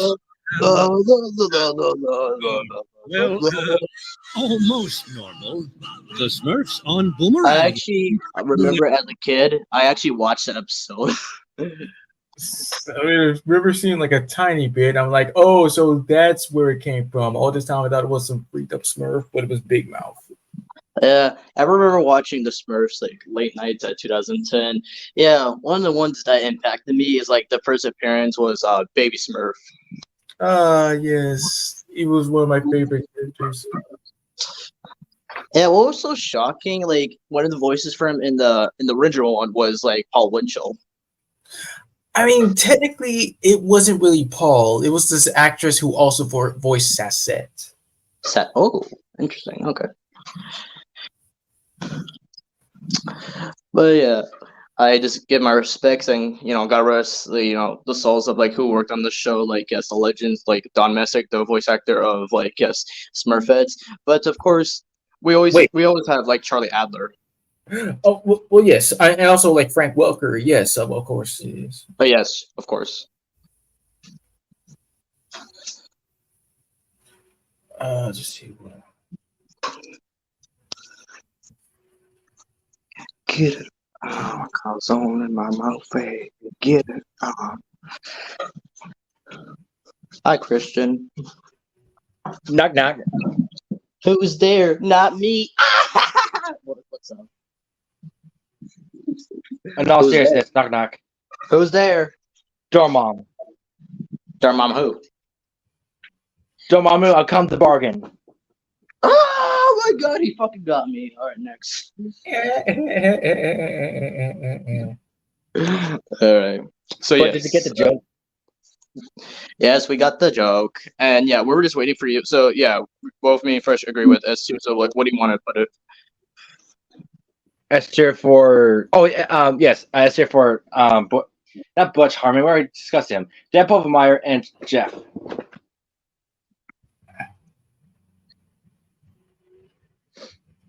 Come on. All right. And speaking of There we two go. duels, Fresh starts off with Trey Parker and Matt Stone. Already? I mean, yeah. I mean, we're talking about duos. I was like, let's bring up another dynamic duo here. I mean, like they are my most favorite anyway. So there's that. So yeah. So yeah, they both met in college. They both worked on like amazing stuff together. Like let's see, before South Park was even a thing, yeah, they first created the shorts Jesus versus Frosty and Jesus versus Santa while using like their South Park characters, and it became two of the most viral videos around the time. And when they were like asked by Comedy Central to just like pitch their show for South Park, and it became like one of the greatest like animated shows of all time, the third greatest cartoon after The Simpsons and Tom and Jerry, and it served as the inspiration for me to officially go like create projects for the future as well, along with voice acting, as well as screenwriting as well, because well the dialogue is just awesome. It's clever, it's brilliant, it's hilarious, it's everything. And yes, they mostly take care of everything. Oh, right. Yes, the development of South Park to make an episode, it takes them just 6 days to just do everything, which is impressive. Yeah, and with Trey and Matt doing all the voices, yeah, it's outstanding because most creators do that. But just them doing like multiple the main characters and background characters, this is really impressive. And I know, yes, they had other actors as well, like Mary Kay Bergman.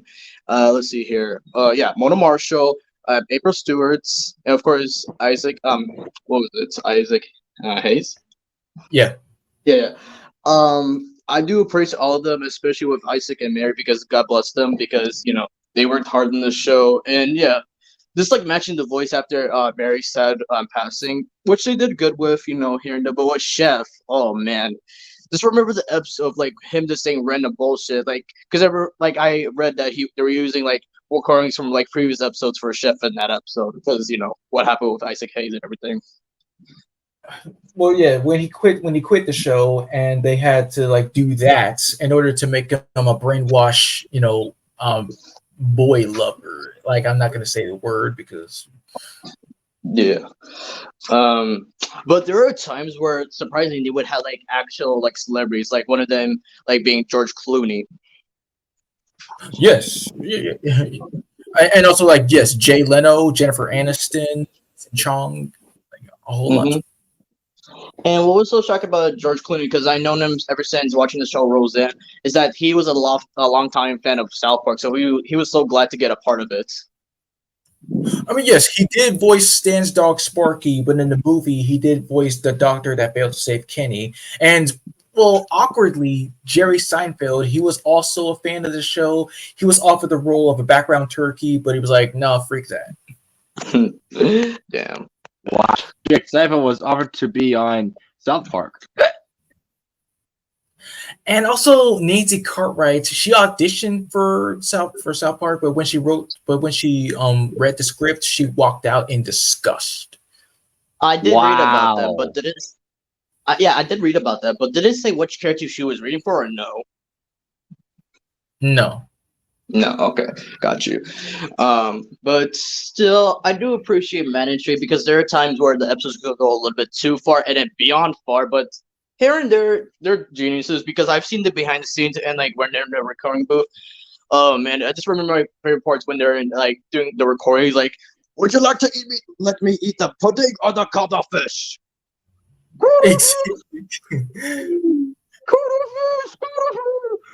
right, Then I eat the cuttlefish.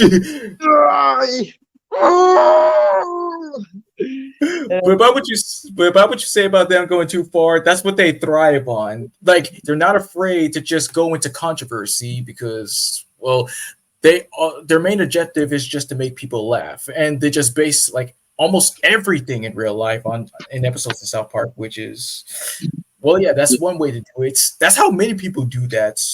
You just base anything or anyone off of real life, and you got something to just, entertain.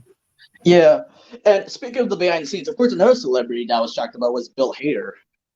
Yes, he was being he being like great friends with the creators and did some voice work as well. BRB. Okay, so yeah, of course, yeah. Let's talk about the other projects. Go ahead, Fresh. Okay, yes.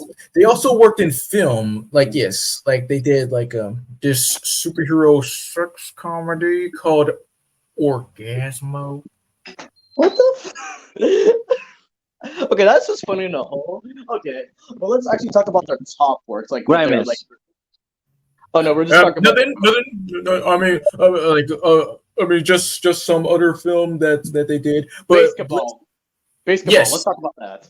Well, yes, I was getting to that. Basketball was like one of the funniest movies. It was so awesome to just see them like on live screen and to see what they actually were.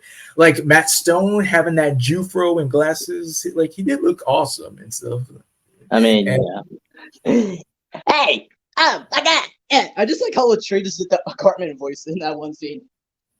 Yeah, so very surprising. I was very shocked to see, Kim Michelson in the late Ernest Bergnine. Yes. But yeah, it was a good project. And let's talk about their other good project, Fresh. Oh, wait, you about South Park, Bigger, Longer, and Uncut? Or what you were talking about? I mean, please, hello. Yes, Team America World Police. Wow. Yes. I saw that on this quadruple DVD that I have. It has movies of, let's see, yes, Team America, Garfield, The Incredibles, and Robots. I was like, oh my god, this was the first time that I saw an R-rated movie on here on a quadruple DVD that features, G or PG stuff. Yeah. And would you like to explain the certain actors you were shocked about to see in that movie? So very much. It was Darren Norris, Maurice LaMarche, Jeremy Shada.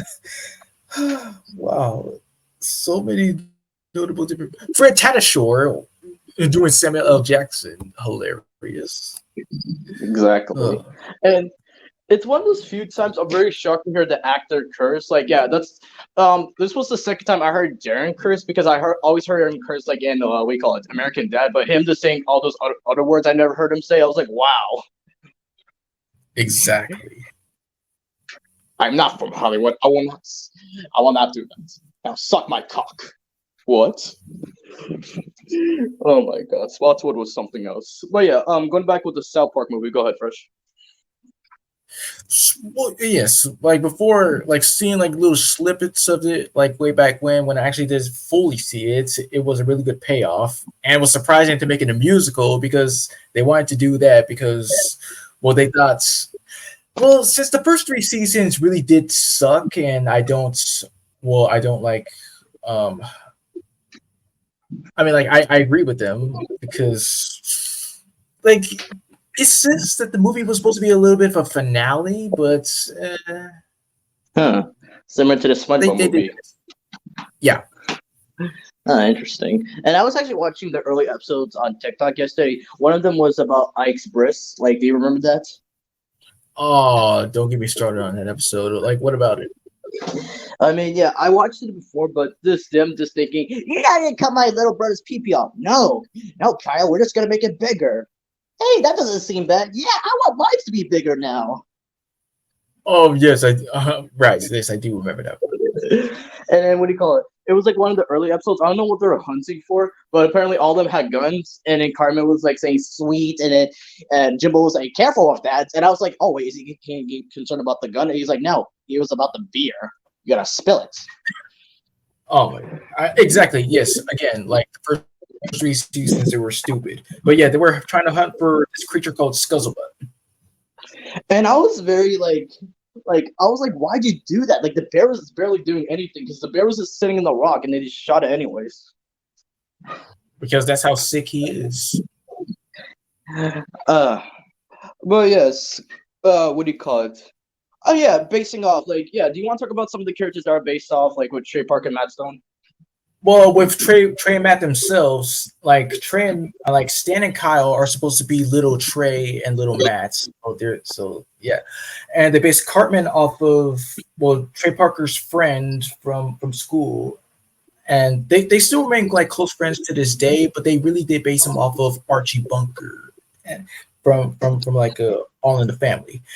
And with Kenny, they did base him off of a classmate of Trey and Matt's who used to wear an orange coat that would muffle his voice, and he would skip school to joke around that he died. And let's see, of course, Butters, based off their friend, the animation supervisor Eric Stowe, who they called Little Buddy, and eventually they named him Butters. Who's that? Our little Butters. That's me. Yep. And wait, isn't Trey Parker's dad based off like with Randy a little bit? Well, yes, all their families. Like, okay, so Trey, let's see, Stan's family is based off of Trey, and Matt Stone's is based off of Kyle. So yeah, there's that. Like I already did tell you about his sister, but yeah. Like that was another thing about I like about South Park. Like with certain characters being voiced. Like okay. Like for example, with Randy and Stan being voiced by Trey Parker, and then with Gerald and Kyle being voiced by Matt Stone. I just like how that dynamic, like voicing both father and son. Well, yes, taking over the majority of the voices, especially with the boys being like high pitched with computer, which is really handy.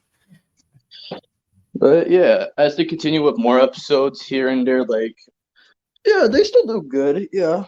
For them, Fresh, why don't you do it? Go ahead.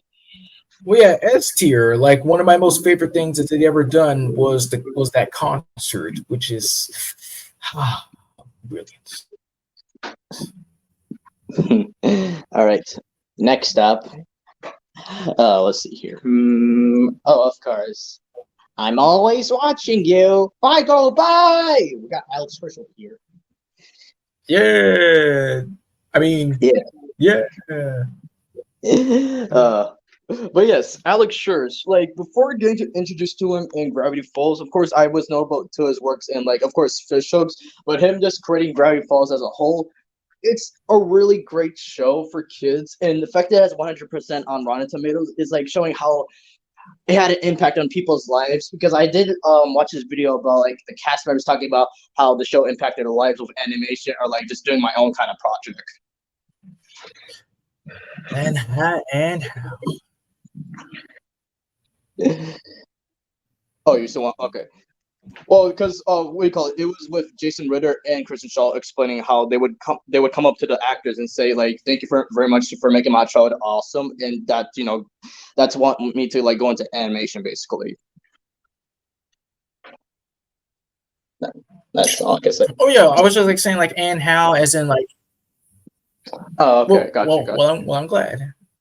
Yeah, and with Alex Church, like yes, one of the few creators to voice their characters, but voicing the majority, just like similar to like Matt and Trey and then Seth MacFarlane.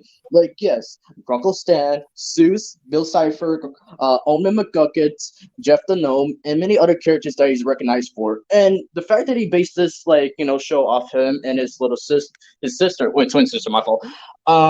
Yeah, Yeah. twin. Like he's actually the younger sibling, the younger twin. Okay, yeah. Okay, with Dipper and Mabel. Yeah, I just like how they based it off that. And I believe with Grunkle Stan, who did he base it off at? He based off his grandpa's stand that he had.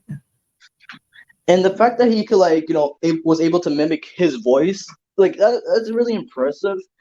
All I can say is like in the later seasons, it got really, really awesome, especially like with the final parts of the season, like with Bill Cipher almost taking control of the whole world, but being defeated by Grunkle Stan.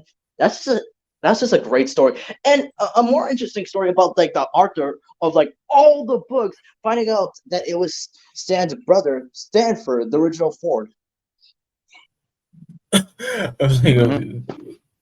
I mean, yeah, because before season 2 ever came out, people were speculating for season 1 that the creator of the books would be Dipper from the future. Oh, did they? That would be an awesome twist. Yeah, but finding out. Well, I do like the fact that Stan had a brother. Yes, because his actual name is Stanley, while he is Stanford, but it's called Ford Pines.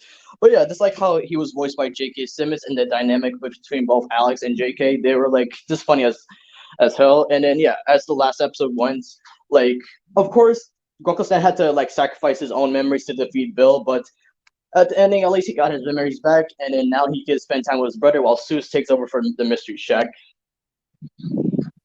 And that's the well, not the origin of Ornamental, but like one of the main reasons of Ornamental. Like yeah, this giving like Grunkle Stan is giving his hat to Seuss, and that's just taking the mantle. Mm-hmm. Let's see. Anything from you first? Oh, the guy's just amazing, and all the other stuff that he's been in was surprising, like We Bear Bears, and well, like you said, Fish Hooks, and the Mitchell's Machines. The Mitchells, yeah, that's a good one. And Christian said the Owl House. Yes. And what do you call it? His other project he worked on was Inside Job. Was it Inside Job? Right there. Okay. Amphibia. Amphibia, yes. Oh my god, when they did that reference. Right, I was about to bring that up too, because there is an episode based on Gravity Falls. Mm-hmm. I just like how they were kind of lazy with this name, like Frog Seuss. I'm like, okay, yeah, because what was the name of the Grunkle Stan character? The Curator. I forget. Oh, thank you. Yeah, I just did it. But still, yeah, and I still appreciate Alex to this day, like being one of the best creators. So yeah, for me, S tier. Oh, look at that. The other different works. Yes, Spider-Man Into the Spider-Verse, the Angry Birds movie 2, the Super Mario Bros. Movie, and Mutant Mayhem. Oh yeah, in Mutant Mayhem, of course, he's one of the voices of Scumbug. That's really nice. And the Boss Goon. Mm-hmm. Oh yeah, when we did that transcript, I like how you played that Boss Goon as like Seuss. Oh wait, but did I? But I thought like I played the ice cream guy as Seuss.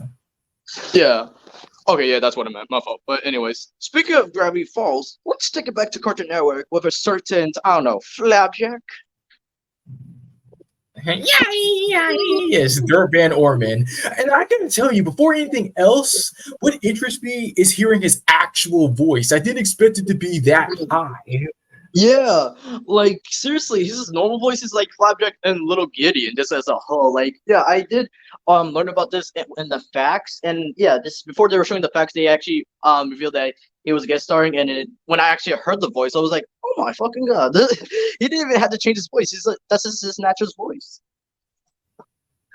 I know that's his actual voice. I thought he just can not actually do it, but that's his actual voice. That's wow. Yeah. Wow. So first, would you like to talk about Flapjack? Of course, Flapjack is how I got introduced to him, and let's see, he did base. I did say that it says that he tried to go out on his own adventure. Like he actually went to an island. He got sunburned, and he like it didn't really turn out well for him. But it's fine that he did create the show based off of that, and also providing the voice for Flapjack himself. But originally, it was supposed to be the late great Paul Rubens, but he never showed up, so he took it for himself.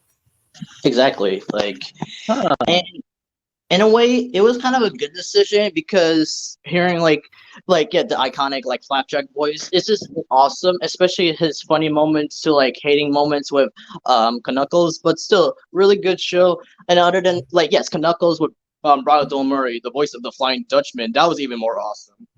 Exactly.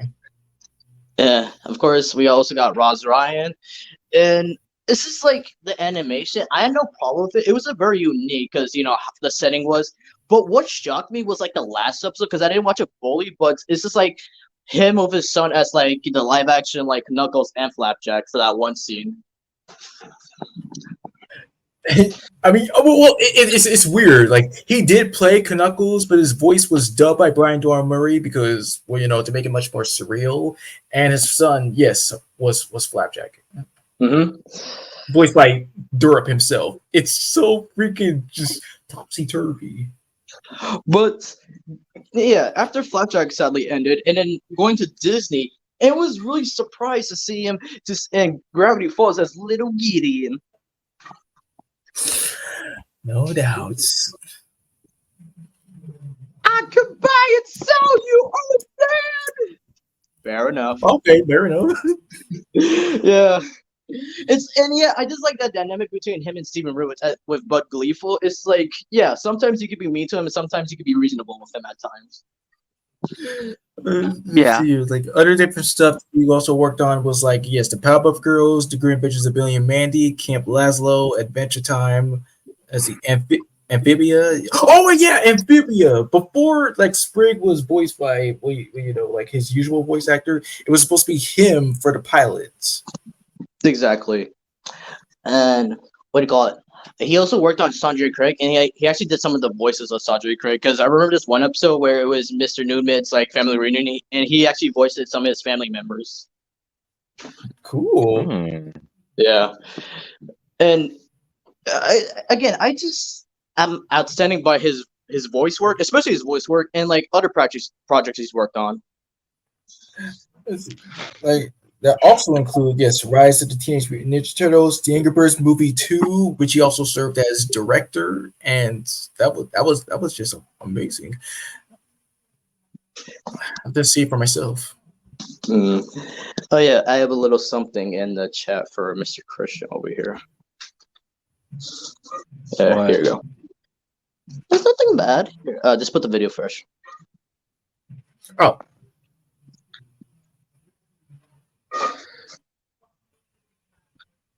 It's so cool to be a can. I've never been here before. So we just launched a little baby hatchling. Not a real one. We didn't hurt any my God. Exactly. What? Okay. Okay. You would imagine him being a big dude. You would think he have a deep voice, but the fact that he actually has a voice like that, oh my, whoa, okay, whoa, okay, I need a moment. Oh God. I think his voice broke his brain. I'm that's no surprise there. It's okay. He just appreciate the little Gideon. Anyway, continue. All right, so Fresh, let's hear from your ranking first. Let's see. Of all the awesome things he's done, I'm it would be a little bit of an A, but I'm just gonna give it an S because just because. Yeah. He's a legend. He's a legend, yeah. All right. Next up, one of his best friends from the Cartoon Network industry, Sage Greenblatt. Yeah. All right, start us off fresh. I'm like, it's a little bit before getting introduced to Chowder or even Billy and Mandy. I think maybe around the time it was actually SpongeBob where I like first heard his voice as Carl in the episode "Selling Out." I think. Yeah. Oh my god, that was shocking. But yeah, most known for his work for Chowder, yes, and that was really surprising. Especially, yeah, one of the few times. Yeah, I agree. Yeah, Sponge is the first time I heard him, but when I watched the last episode of Chowder when he voiced adult Chowder, that was even cool for him. It's evolution. What's his puppet self? What? The puppet. Oh yeah, he mentioned the puppet of himself. Right. Yes. Yeah, but oh wait, he was also Kimchi. Yeah. Oh my god. Right. I keep forgetting he's Kimchi and Kiwi. And what shocked me because after Chowder ended, and then a few years later, he would actually return, but for Nickelodeon for Harvey Beaks, which was a really good show. And I learned about this like at one of the episodes he made Chowder as a background character. Yeah, I saw that. Yeah, it was pretty good. And yeah, and what do you call it? Even though like not working on his own shows anymore, he's currently working in the Jellystone show with the Hanna-Barbera character. He's currently voicing Boo Boo Bear. And other different ones like Peter Potamus, Drooper, Grape Ape, a whole bunch of stuff. That's honorable. But yeah, I just appreciate his work, and yeah, just bringing, and with his kind of shows, actually bring child actors to voice. Yeah, of course the children with both Chowder and Harvey Beaks. It's really good. Well, in order to make it authentic, yes. Yeah, and of course, with Harvey Beaks, you didn't have that noticeable cast, but there were times where you could see, yeah, there was Dwight Schultz and Kari Wahlgren. Now, Kari shocked me the most because when they were revealing about Harvey's sister, that was her. I was like, damn. And also with the names, like the CH in his name stands for Carl Harvey, so you can see about that. Yeah, that's why the special guy's name is Carl. So it's competitive to that. Oh, let's not forget one of his memorable characters, Fred Burger. I like nachos. You want to do that judge scene? Yeah. Oh my god. I'm hungry. Oh, wait. You first have to say psst to me. Psst, psst, psst. What do you want from me? I'm hungry. What do you want me to do about it? Go get me some nachos. No. Why? Get there yourself. Oh my god, that along when he was pissing up the judge voiced by Phil Lamar. Yes, I never get. I forgot that Phil Lamar is supposed to the judge. Judge.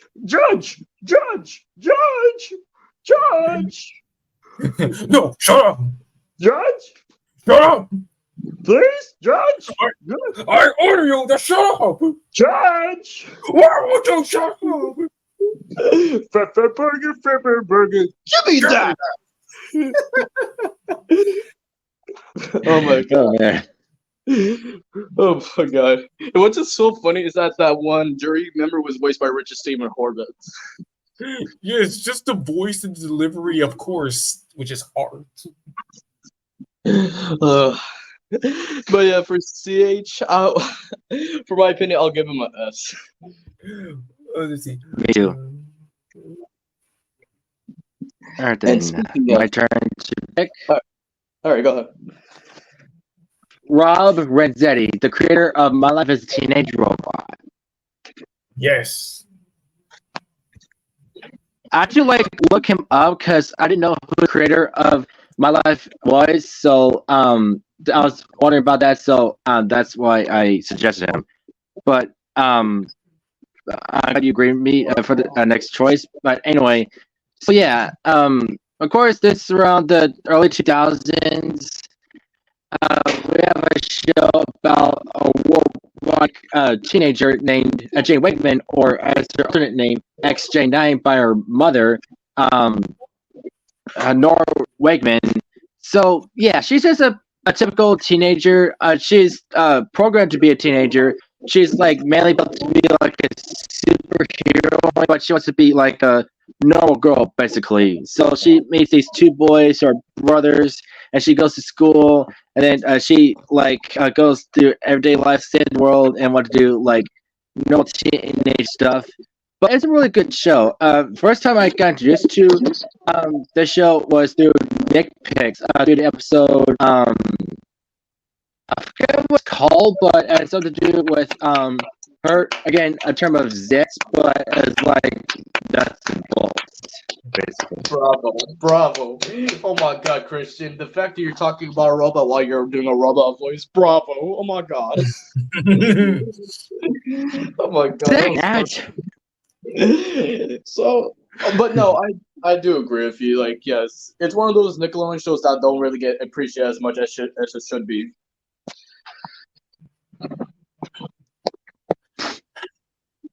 But did you? You're doing it right now as we speak. Oh, there's a robot pirate. It's Oh yeah, this kind of reminds me when I was doing my Monday reaction for Mastermind's video. I like how that part is when I was doing that weird ass Fozzie Bear / Arnold Schwarzenegger impression. Will we live it rejoin? If you want, go ahead. And I'm at. Oh my god. But while he comes back, Fresh, your thoughts about the show? Okay, yes, it did took me a while to eventually watch it, and it was a really good payoff because I was like, I back then while choosing to watch anything, I would make these little like paper slips with the title of the show of them. I would like, let's see what to watch now. This one, okay, and when I watched My Life as a Teenage Robot, I was like, yes, I have remember seeing some episodes in the past, but yeah, let me watch it because. Well, again, like you said, it didn't really get the reception that it's one of the more underrated Nick shows, but come on, it's still great. Even though Jenny deserves more respect herself. Yeah, I agree with you. It's like one of those shows, along with one example, El Tigre, because it only got one season. We will dive into that, but thank you. Yeah. Can you hear me now? Yes. All right. Now, where was I? My life was teenage robot. My life was teenage robot. Anyway, so yeah, the episode I got just to the show has something to do with her like getting zits, but for her it's like the bolts and stuff, and then later turn into a monster. But it's all the behind of her arch nemesis. Vexus, so is all that, but it's a really good show, and I appreciate our voice actress, which was my introduction to Janice Kawaii or Kawaii. I don't know how you actually pronounce her. Kawaii. I'm sorry, my fault. But yeah, and also I didn't know this until later on. She is also in a Cartoon Network show called Hi Hi Puffy Yummy Yummy, where she voices Ami. True.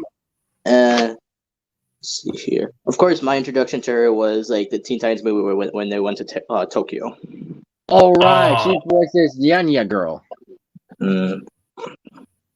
Yep. But yeah, Rob here really created an awesome show here. I would rank it an A. I mean, sure, here and there. Yeah, A. Well, which is it? Which is it? Hey, go ahead. Oh, you see how scared you got? Please. I'm sorry to laugh at that, but sorry. To be fair, I'm not scared of any of you. If anything, you why would you? Why would I be scared? Oh, that's a great ass question. No, I'm not. But there are times rhetorical question. Rhetorical question. No. Hold on. Let me talk for a second. Let me talk. There are times where you guys are actually scaring me. To be fair. How so? Oh, come on, Christian. Last week, hey, Fresh wants to talk to us. Oh my God, don't worry me like that, Blitz. Oh yeah, my fault. Well, It's like I'm like, what could you possibly do? I mean, like, I'm like, all jokes aside. I mean, come on. Okay. And speaking of unappreciated, let's go with Amy Poehler. I was just about to bring her up. I know why she's on here. Wow, you got a keen eye there, Christian. So, first, talk about Amy Poehler. Yeah, a bit of a stretch and a little bit of a shock to remember that she did create the show, The Mighty Bee, and also voicing the main character, Missy Higginbottom. That was amazing in itself. True, yeah. And these are one of the instances when you realize if you do create a show, you don't really have to do the animation yourself. You hire some people because other than the Mighty Bee, they also did this with Big Mouth. So like legit, anybody out there, if you just want to make a cartoon show, really, if you want to do the animation yourself or want to hire some people, that's up to you. Yes, and that's when I did realize that what you just said. It's not really all that difficult because for me, I was wondering how to do that because I have drawn my own characters and that's cool. That's fine because like you can handle many different other possibilities to do and well, it's not really that hard. And that's what she said. Yep, damn. Okay, yeah. Anyways, so yeah, when I first watched the Mighty Bee, it was okay. Yeah, I watched a few episodes, but then again, yes. And I actually saw behind the scenes on YouTube about how Amy Poehler came up with the Mighty Bee and all that. I briefly saw that way long ago. What happened, Christian? I said, how did she come up with Mighty Bee? Well, do you want to see the behind the scenes for a little bit? No, you can just tell me. Well, I only watched it once, so if I find the video for you, I'll just find it right now. Okay. Yeah, you see how difficult it is? I'm like, he said once, so I'm like, yeah, how much do you need to ask? Well, I didn't know if it's once or twice, so but never mind. All right, got it, and here you go with the video, okay? And listen to the video you don't have, okay? Okay, let's go. I put the video in private chat, so let's watch it. Hey, can you not see me going here?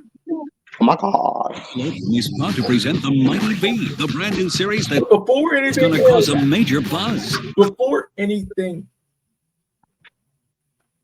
What? Co-created by Amy Poehler, Fairly Odd Parents writer Cynthia True, and SpongeBob SquarePants director Eric Weiss. This show packs some serious muscle and lots of laughs. The Mighty Bee is Was that Kitty Thompson? Yeah, people. Remember he was on the show. And she lives with Okay, if you're wondering why Bliss is talking about that, there's a character on the show that talks like that, so that's why he's talking like that. No shtick, because I seen the show too, and I don't like her. Oh my god, like yeah. I didn't even know it's that. I was not basing off her. I was basing off my Asian voice whenever I see an Asian person. Oh, okay. Okay. Because I do have Asian friends that don't mind it when I do that because when they do an Indian like accent, I'm like, okay, that's really good though. It's just like the fun dynamic of like having race friends. You know what I mean, Fresh, right? I mean, of course. I mean, like I remember I did it one time, and then you got a little bit offended, so that's kind of hypocritical. No. Because there's a thing though. It's about like if you did it right in a way. Because yours was a little bit iffy here and there. Oh. Yeah.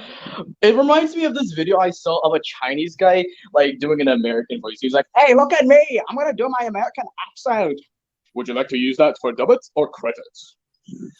Okay, why does that remind me of South Park? The episode. What was it? They took that joke from South Park. Wow, I just said that. Wow.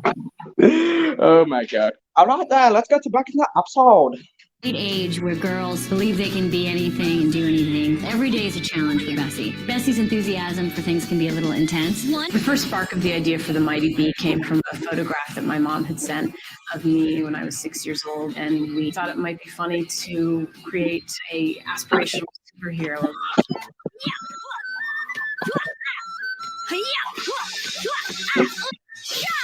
Ben is Hey, look, it's Mort. Sort of a nudge. Bessie's very cruel to it. Leaves him behind Mort? a lot. You know, from As in, Madagascar. Superhero needs wow. a sidekick. He actually idolizes his older sister and she rejects him. One of my other favorite characters of the Mighty Bee is Happy, the sidekick dog that goes wherever she goes. Where's Finger? Finger is Bessie's friend that Oh, I forgot about that. to. Oh, Finger, don't be like that. You're gonna love camping out. Don't you want a break from city life? You think that's worse, having a finger friend? You should have saw The Simpsons. Because there's this one clip of Ralph in the bus. Because what do you call it? Lisa and Bart are like fighting in the bus, and Ralph was like, "Why can't you guys be nice like me and Mr. Finger?" And then he was about to pick his nose, but he poked his eye by mistake. He was like, "That's the last time, Mr. Finger," and he pulls out scissors about to cut his finger off. Oh my god! Dang. There you go. He is a cool kid. He's a skater. Yeah, boy. Being back at Nick, it's great. Bessie Higginbottom is part of the Honeybee Troop, and this is a troop of girls who face challenges. And because together. of These that- girls are a collection of all different personalities. Portia is kind of shallow. Oh, wait. We're going to the mall to watch the trial. Oh my god, who is that? Oh my god. Introducing Happy Higginbottom. Bessie's on a quest to find as many badges as possible. Only 4,583 badges to go. So that she can fulfill her dream of becoming the Mighty Bee, which is kind of this alter ego superhero she has through her time. Wow. Yow, yow, yow, yow. So it is the story of one girl kind of taking on the world. Oh wait, yeah, that's from the first episode. So, yeah. All right. Well, thanks for that. No problem. But yeah. Oh no, go ahead. Well, that made me feel better again. So there's that. I mean, go ahead. Quick. So I was about to say, yeah, other than Mighty Bee, like, yes, other works I appreciate was, like, yeah, another surprising one she did was in SpongeBob, which was wow. Yes, Granny. Ooh. And then the shocking truth about what she does to snails. Oh God. She's a snail killer. She's a fish killer. Oh my God. But yeah, of course, working on other like shows like Park and Recreation, and of course Inside Out, and then of course Inside Out too soon. Let's see, Horton Hears a Who, and that's pretty much any project you know about Amy Poehler. She does great in. No doubt it. All right then. So, and not to be rude about Mrs. Amy Poehler, I think it's just right to spur and be. No offense. Wait, what you talk about? You mean like you haven't?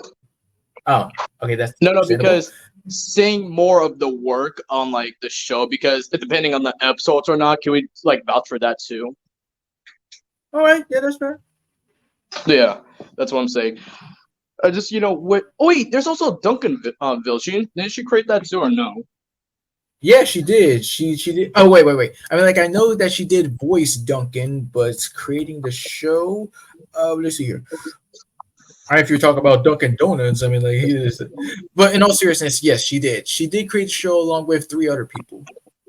Yeah, and other than Duncan, she actually voices Duncan's mother too. Don't forget about that. Oh well, I mean, well, it's just surprising to just don't fully. Yeah. All right then. Next one. Go ahead, Fresh Web. Oh. J.G. Quintel, yes. Another one of my inspirations. Another one of my inspirations to fall into, like show creating and everything like that. And well, I gotta say, out of all people, he's got to be the most chill guy you ever want to be like friends with. Simply for real, because I think it says that he rarely ever kind of like yells in real life, but as Mordecai, it's just very surprising.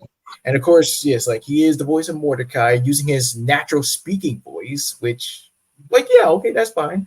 And there are different characters that he plays, like High Five Ghost and other characters here and there. And well, it's just a treasure. I mean, do you want to explain that short he made in college? Right, yes. One of his short, I mean, two. Yeah, he made like two of them. Like they were like before regular show, of course, was a thing. He made shorts called The Naive Man from Lollyland, which was a character that was supposed to be Pops, and 2 in the AM PM, which focused on just two guys working late nights at like a convenience store, and they take acid and turn into Mordecai and Benson. So that's what made people thought was regular show was some big acid trip, but no, come on. I mean, yeah. And yeah, other than Minnie Quintel, there's also William Salers, who voices Rigby, which he did excellent as, because I know people had their mixed opinions about Rigby, but not being that much of a good friend, but still cares at the end. I just like him for just being awesome. Well, yeah, awesome and humorous. People may have a point because you do have to have that. You know, when you have a group of friends, you have that one friend who's a bit of a jerk, but it can still be, great. But yes, Quintel and Salyers, they do have great chemistry, and it just every time when they say "oh" together, it's just, and when they sing together in unison, it's really cool. Hey, Mordecai, let's play punchies. Let me go first. Damn. Yeah. Oh my god. And yeah, speaking about the other cast members, there's also Sam Marin, one of the goats of the show. Yeah, voicing. Oh, okay. Yeah, Sam Marin. God bless you, sir. You too. Anyways, yeah, one of the goats of the show, Sam Marin, voicing Muscle Man, Pops, and Benson. And also, yes, he was like he and Quintel, they were like fast friends in real life. He originally was working at Disney, but when he heard that regular shows aired, he ditched Disney to go help out Quintel, and that's how it was. Yeah, and of course, like with Benson, it's just his normal natural voice, which is really cool. But when he like switches to Pops or like Muscle Man, it's just outstanding. Exactly. Especially when he voices Muscle Man, that noise he makes, like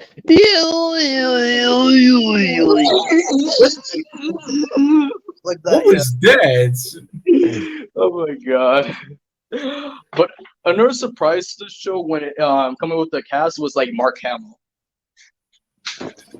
Oh yeah, speaking of Mark Hamill, yes. Originally, like Mark Hamill was supposed to be Reeve for Benson, and Sam Marin was supposed to be Skips, but a little bit switch and.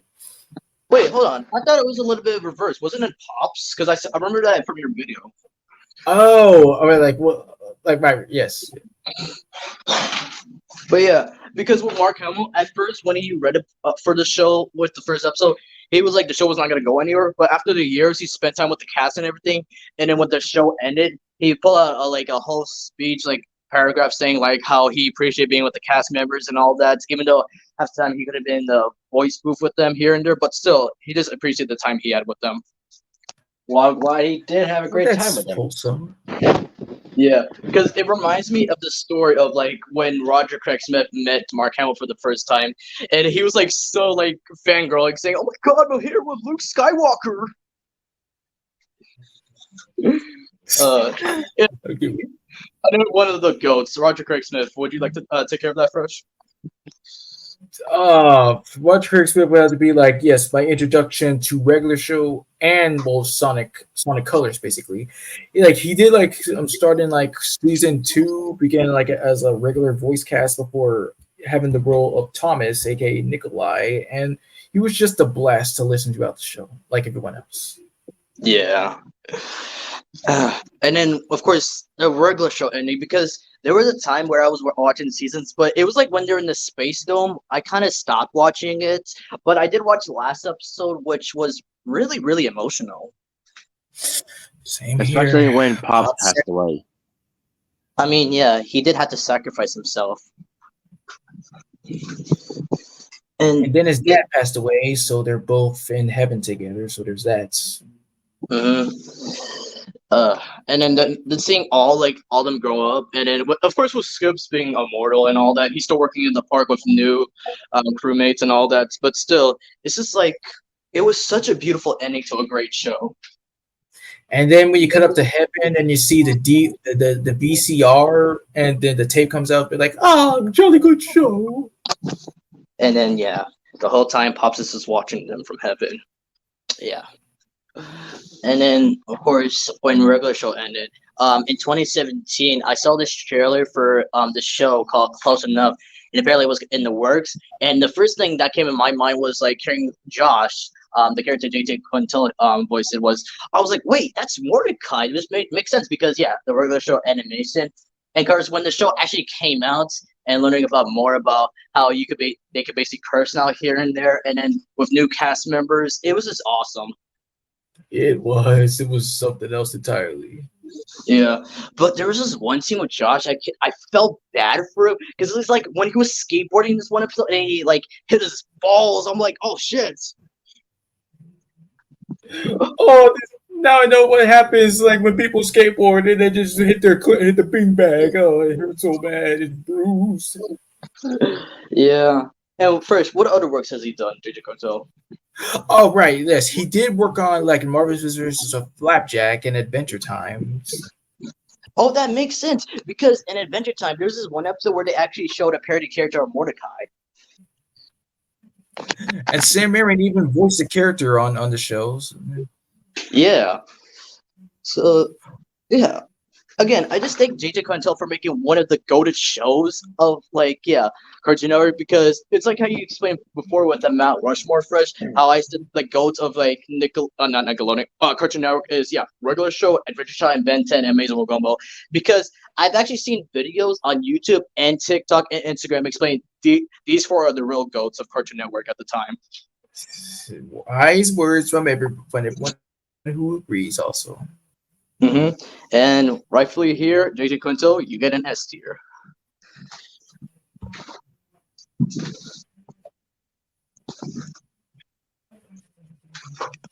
And speaking of Adventure Time, oh my god, let's talk about him. Bring it up fresh. The creator of this guy he's kind of like my boss, the creator of Adventure Time, Mr. Pendleton Ward. Yeah. Oh my god. Okay, let me go first. So for Adventure Time, yes, as a kid, it was a really, really good show. Like, especially with Finn and Jake just hanging out and going on their own kind of adventures. Hence, so like Adventure Time and everything. And then there's times where they explain the backstories and how the show can be either happy, sad, or like it can get into real situations. But still, it was like one of those shows I actually stick around. And what do you call it? I did not watch like half of it a little bit, but I did watch the ending of the show, which was also an emotional ending to like a great show of Cartoon Network. Well, I'm glad that it turned out well for you, and that seeing like the behind the scenes of the last episode. And I did watch Adventure Time here and there, but slowly stopped watching. But I still respect it as well, like another show that have 100% of Rotten Tomatoes, and to consider it an all around awesome, like unique, colorful, humorous show, and what's even much more wholesome is that like Pendleton Ward, along with JT Quintel and Alex Hirsch, they were really great friends when they've been in college, and they also worked on Flapjack together before going on with their own shows. Hey, Fresh. Yeah. Do you know what Ice King means? Yeah, I know what Ice King means. A big nerd. Yeah, it's one of my favorite scenes with the Ice King and Jake. And of course, who could forget Unacceptable? We'll get to him soon. But yeah, again, it's just a great show to me. Again, with one of the goats. Like Christian, I know you didn't watch the show here and there, but do you have anything to say? Well, I do appreciate the cast, of course. John DiMaggio, Tom Kenny, Hayden Walsh, Mark Hamill's on there, right? Yeah. Yes. Okay. And many other voices. Of course, I did mention this many times. I did watch it before my parents forbade me to watch anymore because they saw how ridiculous it was, and I could see why in certain episodes. But I still appreciate the work they did with the certain cast members. And yeah, even though I'm not a fan of it anymore, I still respect the work of how it was created. And fun fact, it was originally going to be on Nickelodeon. Yes, I was about to bring that up. Yes, Nickelodeon, because at the time just choosing other networks to be here and there. And yeah, what's so crazy is that they had a different cast back then, except for John DiMaggio still voicing Jake. Yeah, Jeremy Shada's brother, Zach, actually voices Finn in the pilots. And John Consier was supposed to be Ice King. Yeah, which was pretty nice actually. Like, yeah, gonna voice him fully, but still, Tom Kenny did great as well. And yeah, speaking of Jeremy Shada, just being a child actor at the time, and yeah, I remember the story of like how he met John DiMaggio in the in the recording booth. At first, he got intimidated by him because of how like big he was back then. He was like, hi. But after the years they spent time together, recording together, they just grew to be good friends. Well, I'm glad he's not afraid of him anymore. Come on, the dude is 6'4". Come on. I mean, yeah, true. Oh man, and then with Jake's moments here and there, of course, there's some iconic moments like making egg and pancakes. Oh god, that takes me back too. Because what do you call it, Christian? Remember a few days ago I sent you a video on Instagram where John DiMaggio was doing the song live performance with Tom Kenny. Yeah, I didn't see the video, but I did see the post. It was just amazing. This is great as a whole, and then eventually, because of this, a few years later, currently today, they would make their own spin-off, Fiona and Cake. Yes, and they're gonna come back with a season 2 soon. And yet, for this version, it's more extreme, where they could actually curse and all that, and has a more fitting cast actually. But yeah, what else can I say about it? This is beautiful as a whole. So yeah, not A tier, S tier. All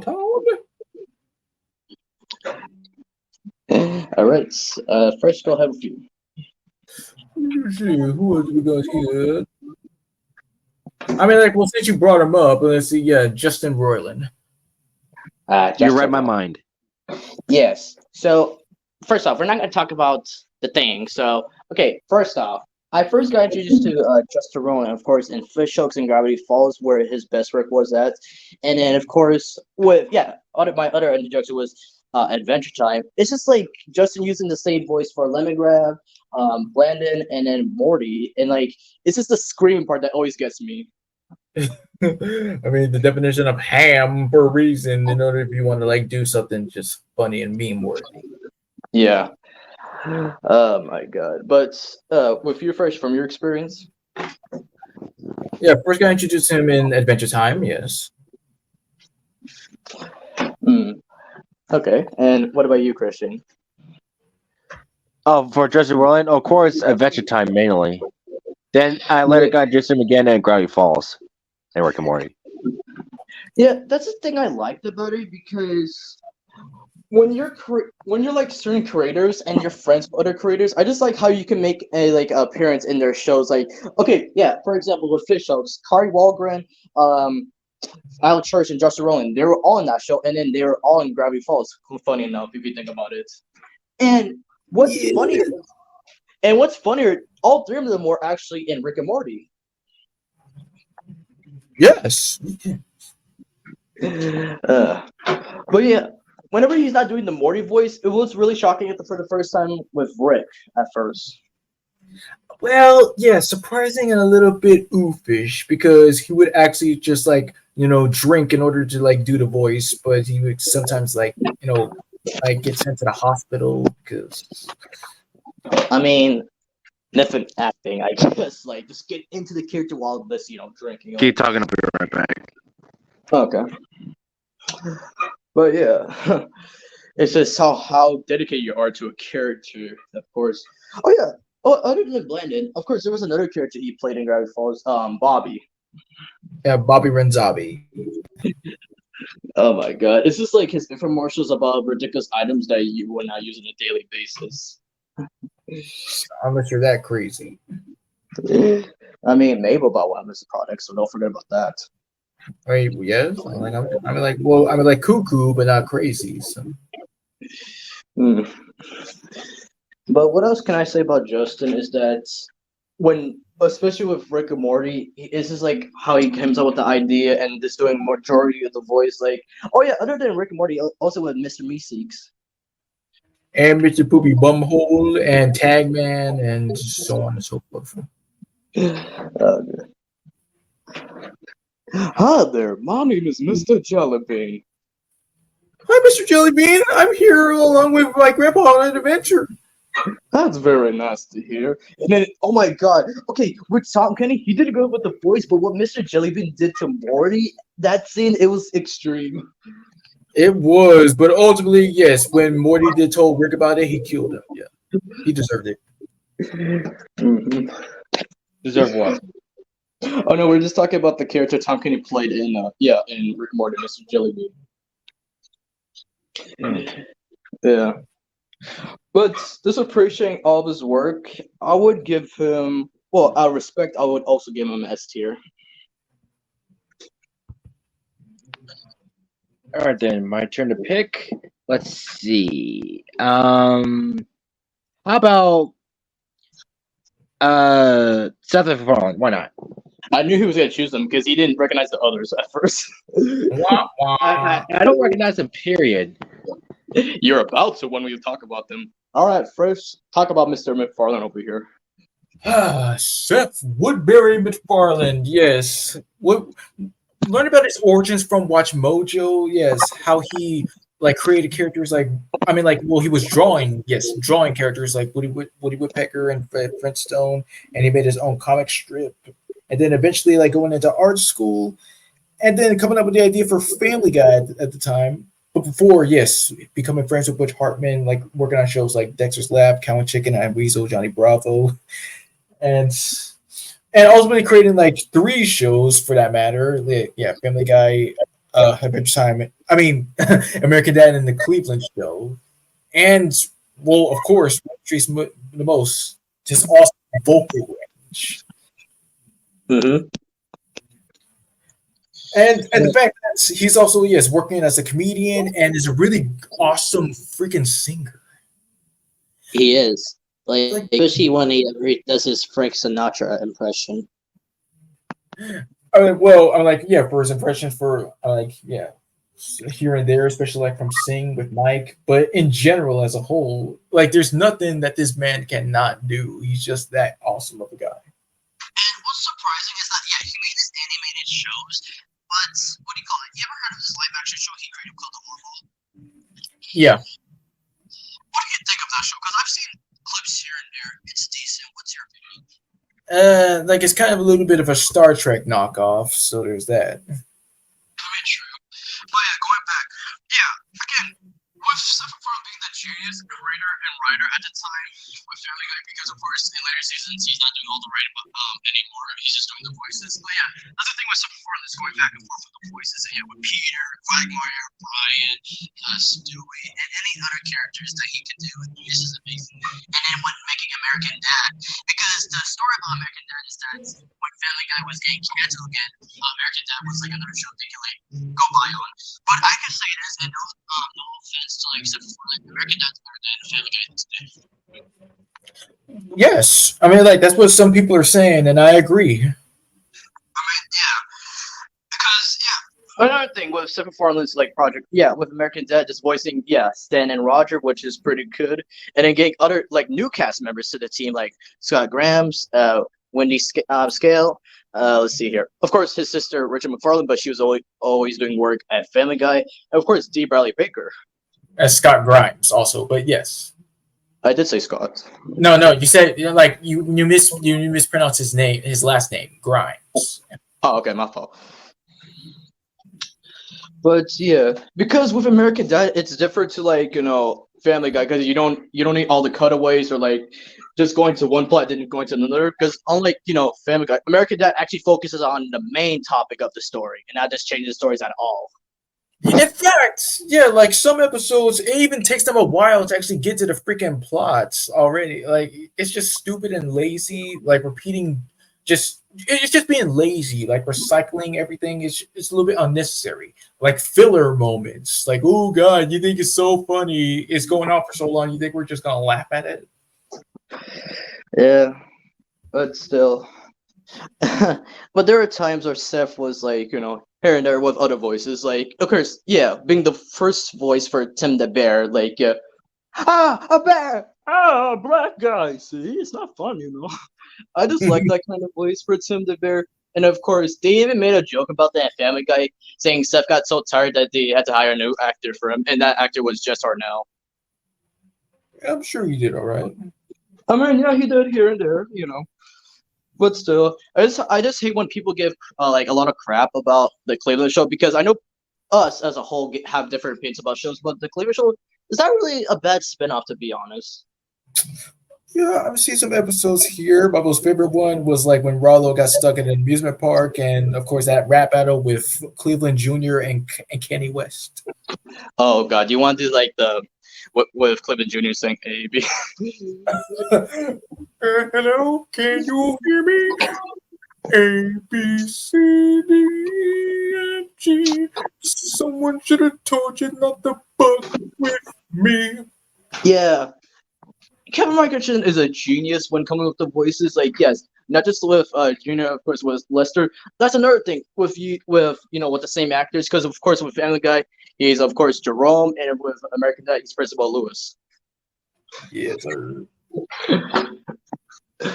But other projects I was surprised with Seth was of course Sing, of course with Mike, even though he was a jerk here and there, but still a good performance.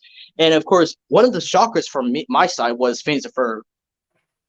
Yes, he played a character named Jeff McGarland, which was named after him, and that's a little bit ironic. But also, one of his other greatest works would have to be Ted, his directorial debut in the first movie, and providing the motion capture and voice for the character, as well as the awesome Peacock series, Golden.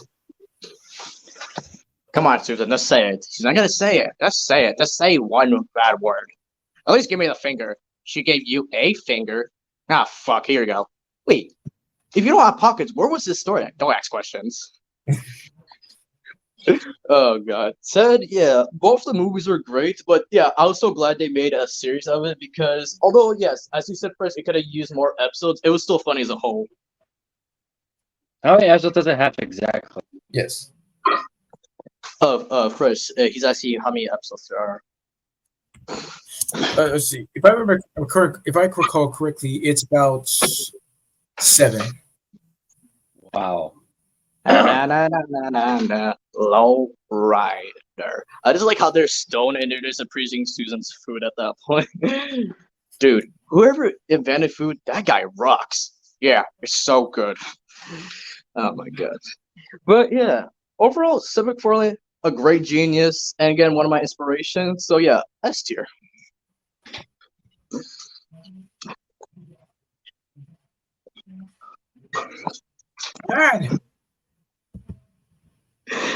Look, it's enemy meeting the enemies. Oh my God. No, I was just making a joke. I was like, yeah, you put penetrate next to Seth. I was like, hey, enemies, meet your enemy. Because, with their rivalry, because I remember in a Family Guy deleted scene, it was like a view of like the car scene, and in one of the cars, it was showing two guys doing it, and their names were Matt and Trey. I mean, yes, I have heard about the feud and everything. Like, I just choose to stay out of it because, well, I hate conflict between, legends because, well. Oh, man. This you saying that just made me mad. Mad for Kevin Stinick.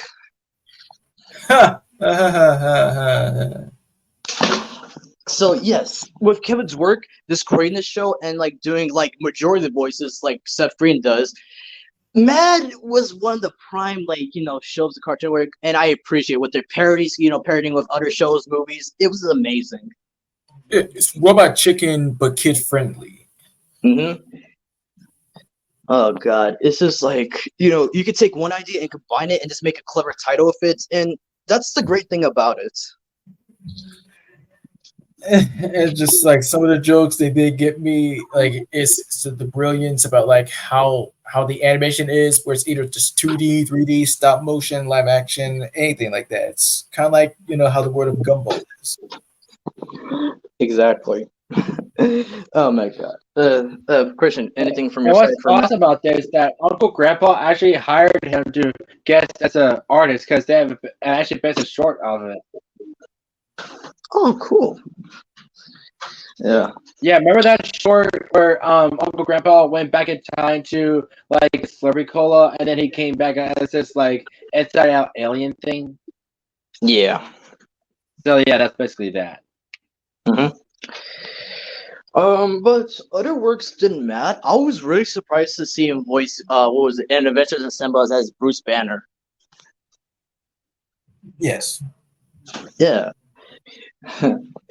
But yeah, again, I just appreciate his work similar to Seth Green's, just like parodies and all that. That's what I like about shows is whenever they do crossovers, like even if it's not necessary, but still funny at the end. Yeah, I just give Kevin an S tier. I just thank him. You'd say better. All right, Fresh, you next. See what we got here. Let's see. Gendy Tartakovsky, creator of shows like Dexter's Lab, Samurai Jack, and Star Wars Clone Wars. Not to be confused with Star Wars The Clone Wars from 2008, but from 2003. Mm-hmm. Ah. This guy is a motherfucking genius because creating both Dexter's Laboratory and Samurai Jack, and later working on Hotel Transylvania is a whole. And that is awesome to find out that he created Hotel Transylvania. That is bizarre. He also provided the voice of Bobby. What? Mm-hmm. Yeah. Wow, I'm impressed. But yeah, for my side first, yeah, I just appreciate Dexter's Laboratory because of how classic it was with Hanna-Barbera at the time. This little boy genius with his annoying sister and his parents that had no clue at all that they had a laboratory. Then again, somebody pointed out, hey, if he had a laboratory, shouldn't they got like a large electric bill at the time? Maybe. Yeah, you should think about it.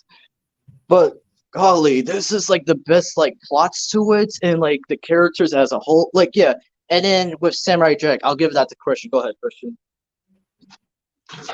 With pleasure. So, of course, back then I wasn't into Samurai Jack mainly because, I thought it was like mainly for adults because of the Adult Swim thing. But later I learned it was actually a Cartoon Network show. So one interesting, and I was like, well, I saw some clips here and there. I learned about my Metro being in it. It wasn't Cartoon Network content, which I really liked, and it's like, hey, I want to just watch it, see how it is on HBO Max. And you know what? I enjoyed it. The episodes were great, and the characters were great. Of course, some episodes were weird here and there, but I still enjoyed it. Bill Lamar as Samurai Jack was awesome.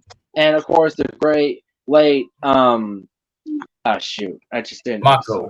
Mako. You don't want to make the same mistake as that bitch nostalgia critic did. Mako. Just calling him out for his lungs, but go ahead.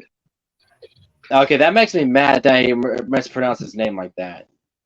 No, okay, I know I was not going to do this, but I have to now. Okay, so when he was reviewing the Team in 2007 movie, he was actually making fun how Master Splinter's voice was, how it was like, how it was like a smoky kind of voice, but Nostalgia Critic didn't do his fucking research and know that because Mako had lung cancer, if you remember.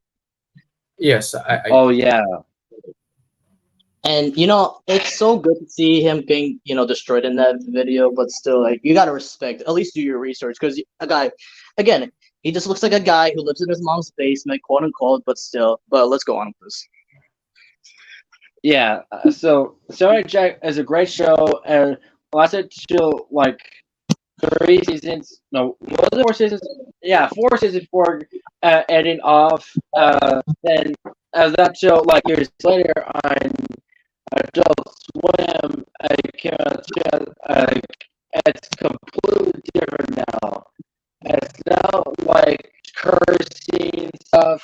Like the show is like normally Jack is like slicing off robots because that's supposed to be the censorship. But when it comes to Adult Swim, he's actually like killing humans. There's actually blood showing. So they went with that kind of route. And yeah. I mean, when I heard they were bringing it to Adult Swim, I'm kind of shocked. And again, it was like more dynamic as a whole. And then again, with the situation with Aku, and then them having the great idea to bring Great Baldwin in, because again, with Iroh and Master Splinter just doubling it. But when he voiced Aku, I did like his version, but I like how people in the comments are like, yeah, he did good, but it sounds like a pirate a little bit. Well, at least he still did a great job honoring his role. I mean, yeah, because a fun fact, Greg Baldwin actually used to have like these kind of like, what was it? CDs of like what, because Mako used to be like in these kind of musicals, I believe, and yeah, he would just be listening to his voice, and that's how he did the voice for Iroh, just listening to the voice and replicating it. Wow.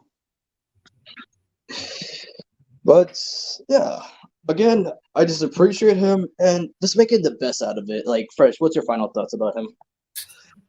Well, I mean, just sum it up with so many like awesome different talents over the years with many different works. Otherwise, they did like sum up everything. That's what I just like to see. And he deserves to be an S tier.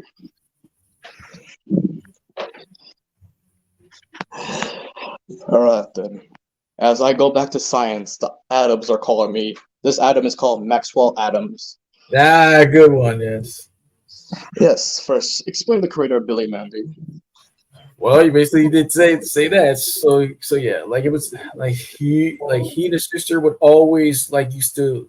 I guess like he was like inspired mostly for like Hanna-Barbera mostly because he and his sister used to wake up. Oh no, wait, he was always liking loving cartoons as a kid because he and his sister would wake up to watch anything from the Smurfs to Space Ghost. And while coming up with Billy and Mandy, he was always obsessed with monsters and magic and all this stuff. And let's see. Yeah, the Billy and Mandy start off with much more darker shorts called Billy and Mandy and Trepidation of the Skull, where they had like let's see, where you like they drill a hole in their head to allow demons be free, and they put bandages on it in order for them to just let them stay out in the world or something like that. But eventually leading into Billy and Mandy with two kids becoming friends with the Grim Reaper, and well, it did turn out to be one of the most funniest and dynamic Cartoon Network shows. And also, yes, providing the voice for Jeff the Spider. Yes, I was about to bring that up. Yeah, and what do you call it? A few years later, after Billy and Mandy ended, what do you call it? Because Richard Stephen Horvitz was just starting with Hell of a Boss, like being the director and all that. He actually got Maxwell to be in the pilot episode of Hell of a Boss. Like Christian, you watched the pilot, right? What of Hello Boys? Of course. He voiced that dad, you know, the redneck dad with that crazy ass wife. You remember him? Oh yeah, wait. No, not the pilot. I mean the episode 1, the first episode. Mm-hmm. But do you wow, remember that? that's just awesome. Yeah, it is. And it's ironic because Maxwell Adams being in it, and also Richard Stephen Horvitz, they're both in the show together. That's what I just said because Richard Stephen Horvitz is the director. Because with Richard, you're basically, bringing your friends along. So how do you explain everything? Like, yes, Maxwell Adams, and of course for Hasbro Hotel, like being the director and just anything, bringing Keith David in. That's how it basically works here. Yeah. But speaking of Hasbro Hotel, he was actually in the pilot from 2019 where he played one of the audience members. Oh, that's good to know. That's cool. Yeah, and of course he was also doing some voice work in Fish Hooks and what do you call it, Chowder and anything like that. But still, he's a very creative creator. I first got introduced to him, of course, when I saw the behind the scenes of it. Nice. Yeah. So overall, yes.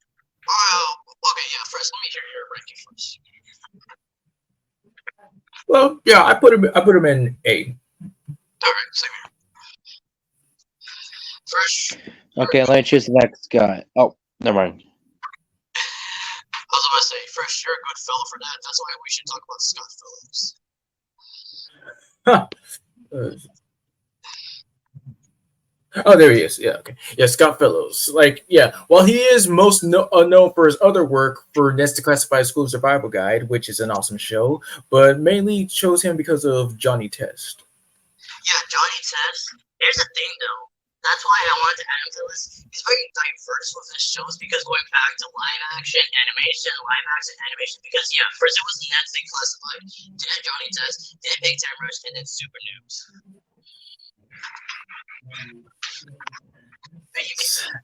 And also Fairly Odd Parents. Like, he was on Fairly Odd Parents once. Yeah, he did some of the writing. He actually helped write out the episode for when Cosmo got pregnant. Oh wait, really odd baby.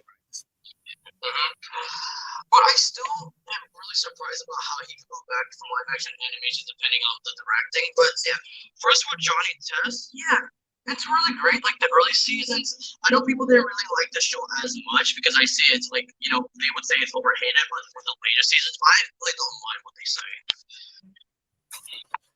And I like Johnny Test. I do have a nitpick about it. They're overused of the sound effects. Oh, come on. Scott uses that for every show he did.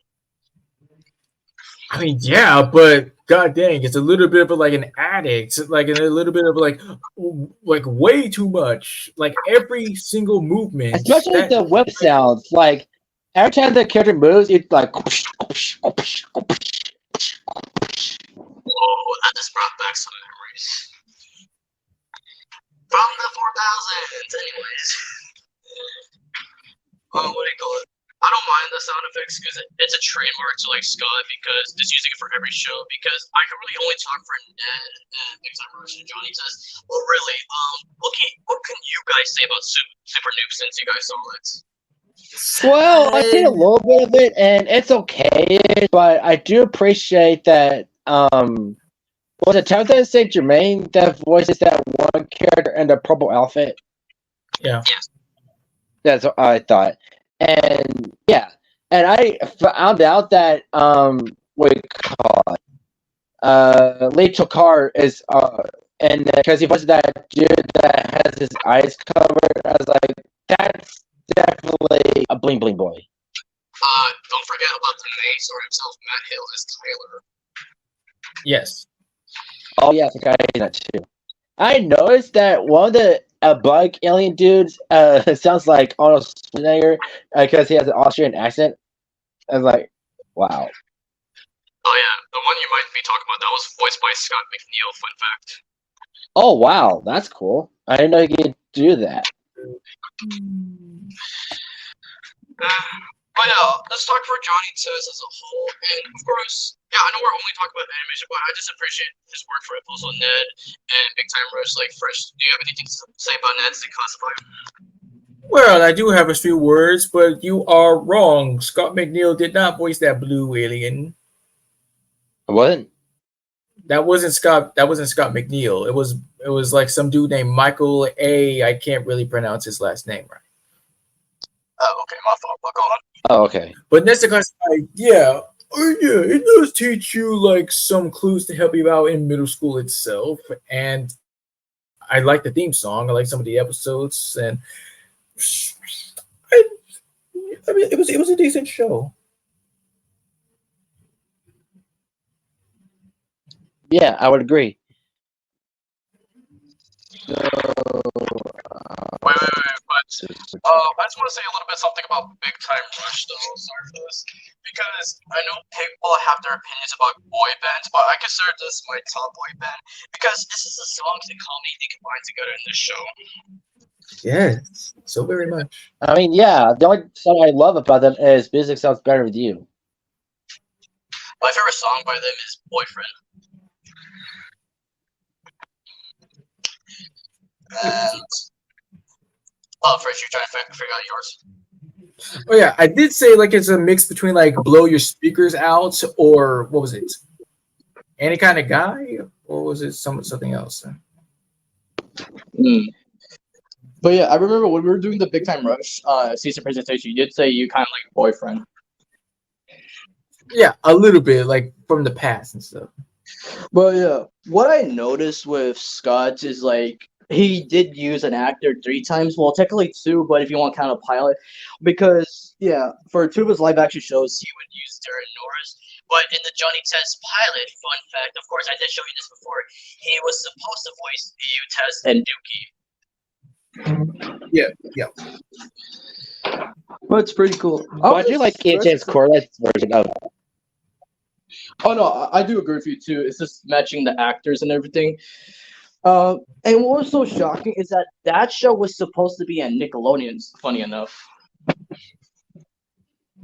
I kind of forgot about that a little bit, but thanks for the recap. No problem. And Okay, so for Scott's, I'll put him in A tier. Rabbit.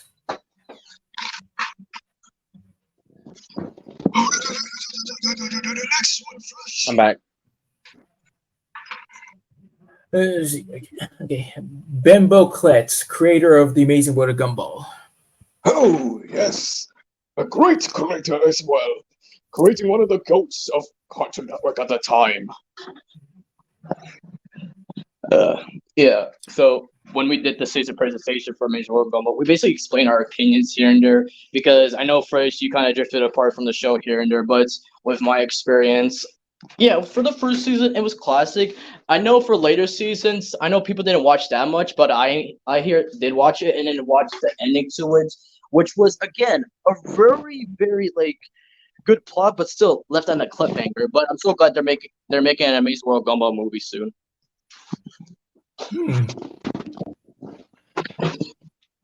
And what about you, Christian? What about the Amazing World Gumball? I think it is a great show. Certain episodes I do enjoy, but here and there it's still kind of odd and weird. But I do appreciate how the cast has brought up with this show. Did really great. The characters are pretty good sometimes, but I have no problem with it. Yes, as do I. And first, you probably agree with our opinions, but any last words from you?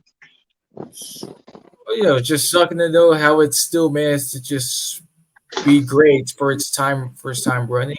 And well, yeah, what really did like interest me was also like he said that he was like created by what was it? He took inspiration from like Who Framed Roger Rabbit from its many different multiple animations type of stuff. That's really cool. Yeah. But overall, I would put him in A. Now, Fresh, I know we're not talking about actors, like Patrick Warburton, but can we talk about Mr. Warburton? Well, along with Maxwell Adam and C.H. Greenblatt, they were friends and stuff, and it was awesome for, well, yes, Mr. Warburton to create Codename Kids Next Door, and well, an awesome great show as a whole with an amazing cast and everything else you would want, and his real name is Tom. It was also. Yes. Yeah. I mean, like he usually goes by Mr. I mean, like kind of like Doug Lawrence. He sometimes refers to Mr. Lawrence, but that's besides it. Yeah. Mm-hmm.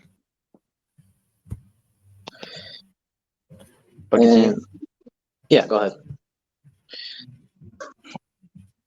Well, hold on. Okay, so I was about to say from my side, yes, I do agree with you with Codename Kids Next Door, but of course, talk about the origins of like how it became a show as a whole. Like, if I do remember, yeah, Kenny and the Chimp. Yeah, that was supposed to be like the show about like Kenny being like Kenny being like and the KND at the time being like, well, I think rivals or enemies to each other, and then it was originally it was supposed to just be named Kids Next Door, but they added code name because there was already a show that was called Pigs Next Door, so they wouldn't have no confusion. Mm-hmm. But still, I just appreciate how he created one of the best shows at the time from the 2000s. And yes, with the great cast like, Ben Diskin, D. Bradley Baker, Lauren Don, and Chris Summer. And it's just a great dynamic. And also, his other works also involve, Nickelodeon's Doug, Pepper Ann, Sheep in a Big City, Fish Hooks, The 7D, Muppet Babies. He was also the production man. Was a designer actually for Beavis and Butthead. Don't forget about that. Well, yes, like. Oh yeah, Christian, you sung the wrong song from Muppet Babies. He's talking about the 2018 one. Oh well, actually. I mean, yes, yeah, you're right. Yeah, I was about to say. Anyways, but still, Mr. Warburton, you did great. Just granting the wishes of like kids being badasses. So yeah, I'll put you in A.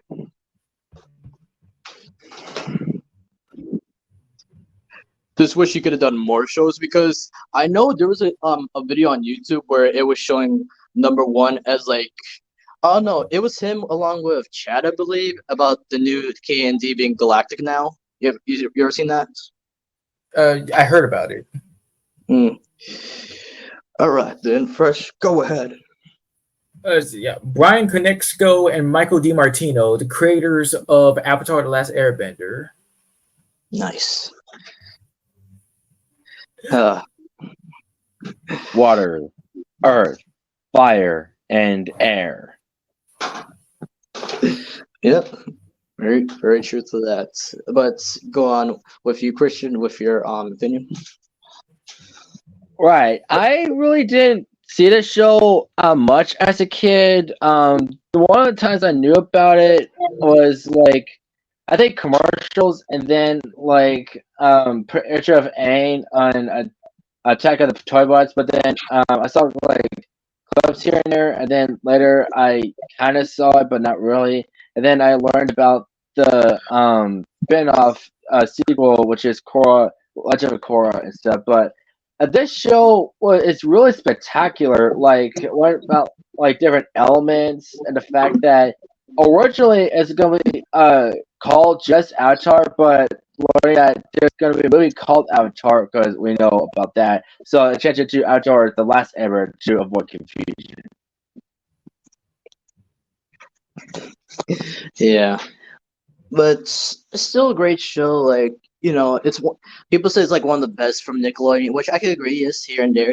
Especially saw the behind the scenes of like the actors doing their voices, especially when D. Bradley Baker is showing how he does like again the animal sound effects. Yes, of course. Yeah, that's how I got introduced to him from this. Really, that's pretty cool. Yeah. Oh, okay. Because my first introduction to D was, of course, SpongeBob and Ben 10. Good one. Yeah, but then when he went to Legend of Korra, because saw a little bit of that too, and of course everybody could agree here because we did talk about this before. Who mistaken Tenzin as Aang, like as an adult? Come on. Okay, I technically did, but like when I was reading it, oh yeah, his youngest son. Okay. Yeah, because I got that as a mistake too when I first saw him. I was like, wait, he grew up, and I was like, oh wait, that's his son. Never mind. Well, I mean, I can't blame you for mistaking him as his older because one, he's bald. Two, he's got hair on his head. He's wearing the same clothing, so anyone can mistake that. And a lot of people thought Korra was Katara's daughter because the fact that they have the same skin, so that's what confused them. Yeah. It's just them being stupid, but. All right, and last opinion from you, Fresh. Anything? Well, yeah, I did take in consideration of watching the shows. It is very dynamic, and it was like one of the many few first shows that I've watched, like anime-inspired shows. Which, yes, and yes, American cartoons with the design that looks like it's made from like anime, but well. It's really cool to look at, and well the characters themselves and the stories, everything as a whole, it was a gem of a show, and I couldn't ask for a better more show. All right, and of course, go to you. Like, what's your ranking? Of course. Well, yeah, S because they can't inspire much more. All right. Right, next one after you put that. Okay. All right.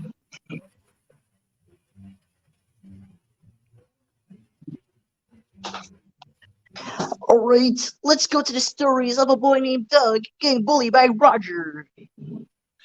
Jim Jenkins. Okay, so yeah, as we were ranking like 90 shows last week, I did explain my opinion about the show on Doug, and yes, I did watch a little bit of it. It's a good show, being like Nickelodeon's first shows ever, and this praising Billy West for doing the voices of both, Doug and Roger. That's just great as a whole as well. Okay, one of the first episodes I saw was, of course, when Roger was getting bullied. Oh, that one. Yeah, getting his own taste of medicine, but he was begging Doug to help him out and everything, which turned out really good, but still. And I also remember this episode where what do you call it, Doug lost his diary, and like it was revealed that Roger had it the whole time, and he was like worried like whoever has it could read his secrets and everything. But surprisingly, Roger did not go through his book as it was still closed. Yeah, I remember seeing that one too. Like, do you remember your first episode as well? Oh, jeez, it took a while. I don't remember my first one. Okay, but still, I just think him because Jim, of course, for just making like a show like Doug one of the best ones for Nickelodeon, just like the first ones, of course, and yeah, just wants to get appreciated more. Like again, for my ranking, I'll give him A. Yeah, again, with like his other different works were like you see like PB&J Otter, Stanley, JoJo Circus, and Pinky Dinky Doo. And that is awesome that he created those other shows, and most of those are my childhood. Yes. The other ones, well, he may not created them, he produced them, but what are we gonna do? And I gotta step out but we will kind of proceed. Okay, just gotta pick something safe. Unless you got like what? Oh no, I was about to give a prep talk, but never mind. But yeah, I'll find something real quick. Let's see here. Anything relevant? All right, let me make sure if this is safe. In description. Oh, can't play that one.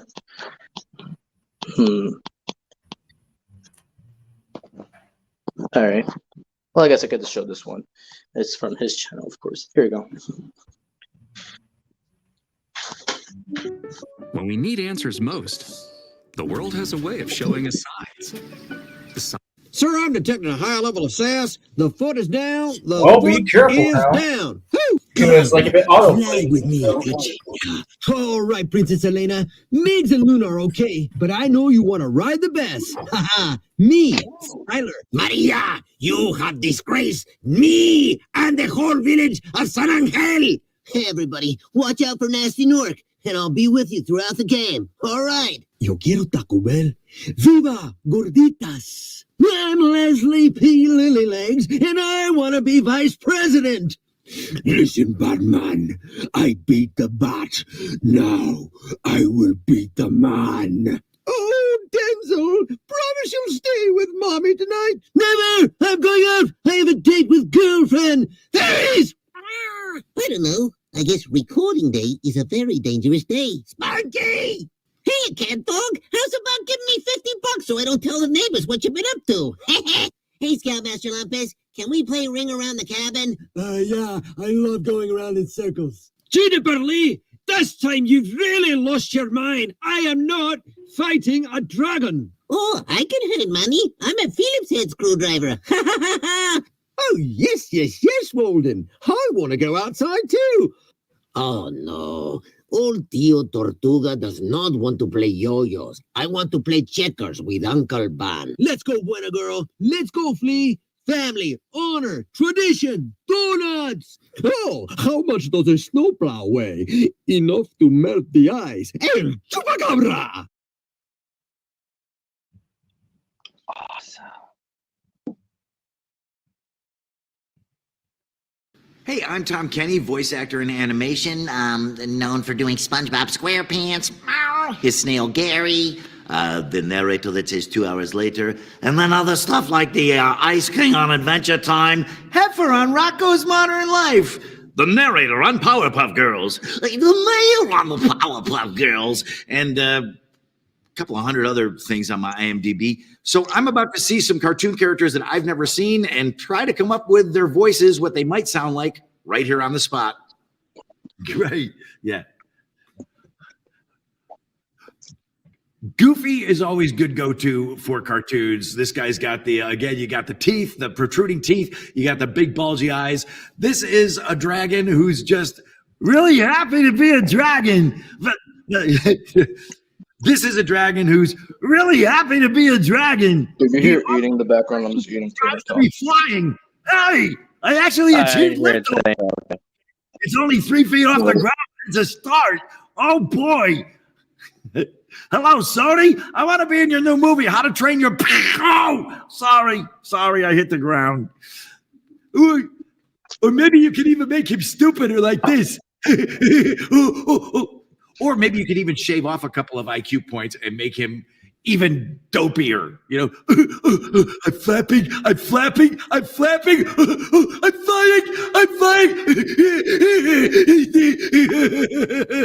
Of course, the master of that kind of character is Bill Fagerbacke that does Patrick. He would have this character nailed.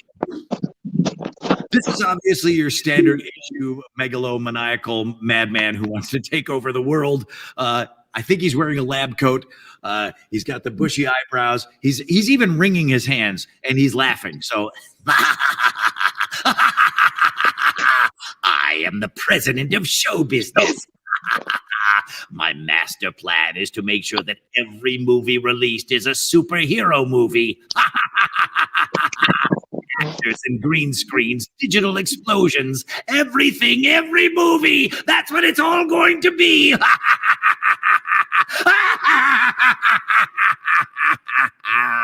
Sometimes when you're auditioning for stuff, they tell you exactly what they want, but you're kind of trying to find a back door to it, maybe trying to find something that pops a little, that's a possibility that they haven't thought of, but that still fits. So maybe you'll give him some sort of an accent like that, some sort of a oh, I got it. My master plan is almost reaching fruition.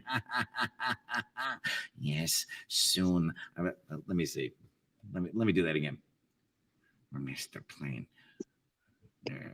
He's kind of got a Mr. Magoo look too. Magoo again. Late for his eyebrow threading appointment. Sometimes they'll say no accents. We don't want any accents, and you go, I'm going to put a little accent on there that maybe isn't 100% an accent, but look into my eyes. Look into my eyebrows. That's where my power is. Oh, let's see. So this is a frog, but he's a very fancy frog. Froggy went to court and he did ride. Sword and pistol by his side. Where is my pistol? To hide. When he does that fancy voice, Blitz, do you remember the episode where SpongeBob special broke? Yeah. Well, maybe you could give him some. I'm sorry. When you said SpongeBob Patrick, you sounded like which episode? Frog. Where his special broke because he's trying to flip the monster patty, but it broke. Yes. French people mad at me. Okay. So he tried to get the list spatula, but the one guy's like it's too expensive. It must be that guy that you voiced. Oh. Well, maybe he will take him to a place. Or maybe you could take him to a place like maybe he is a French frog. Hey, just because I am French, do not call me a frog. That is a derogatory term. He looks like he thinks he's better than everybody else. So, you know, I'm a frog. I'm not a toad. Never refer to me as maybe a little bit of James Mason in there. You know? Now, where is my monocle? Where is it? I put it here somewhere. There it is. I need a very large monocle to fit over my very large frog eyes. Wow. I actually did voice a dog with a nose very much like this goodness. On Cat Dog, which was a Nickelodeon cartoon where he was half a cat and half a dog, and I was the dog half. But this guy looks a little more bored and dyspeptic, like he's kind of rolling his eyes. He looks like Beta Brian. Like a peanut, but I'm actually a dog, okay? You know. Or he's also got the teeth, so maybe you put a little bit of the teeth in there. Yeah. What are you looking at? You know, sort of like that. Well, just keep walking, okay? Nothing to see here. Just keep walking. Half-lidded, big nose. So maybe here, let me. There's that big nose, so maybe you'd put a little bit of that in there, like it's always full of phlegm.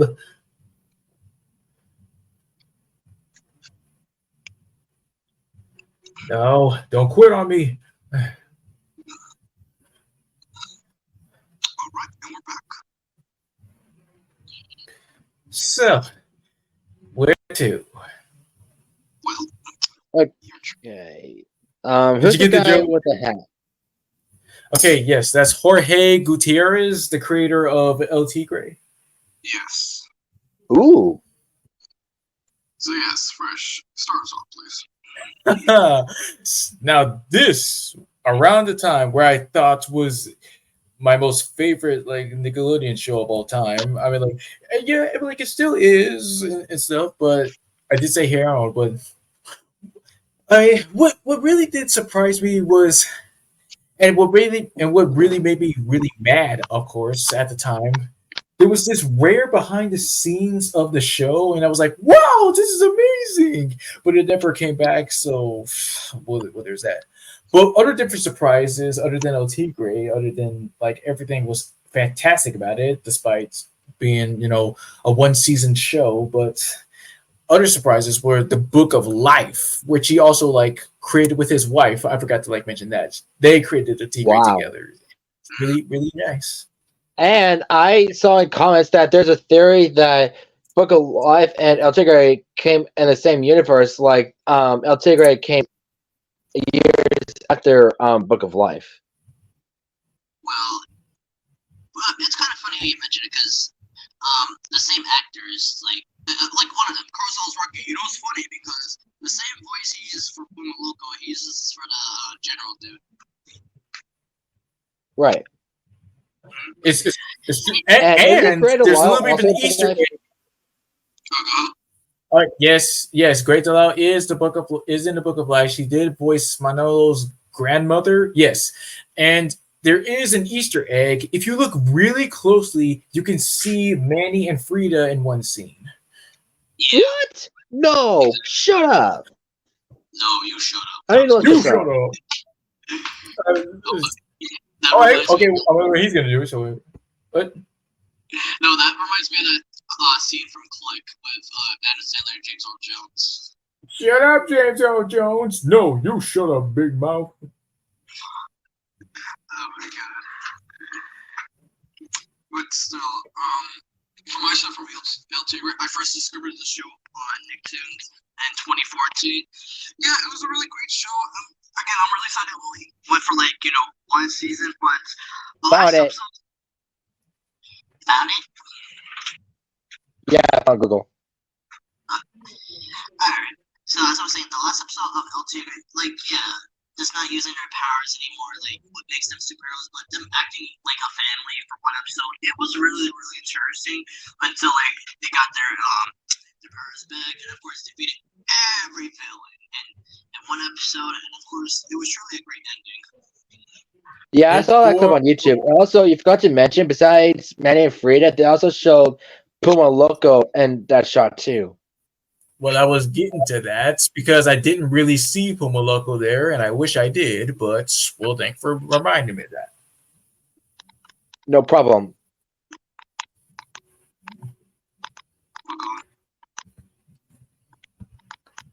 Hello.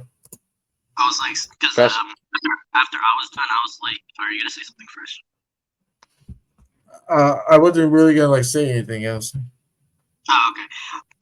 But yeah, as I said, it was a great ending, and I just wish they had more seasons to this because, as I said, for My Life as a Teenage Robot, it's like one of those unappreciated Nickelodeon shows that should have got more attention at the time.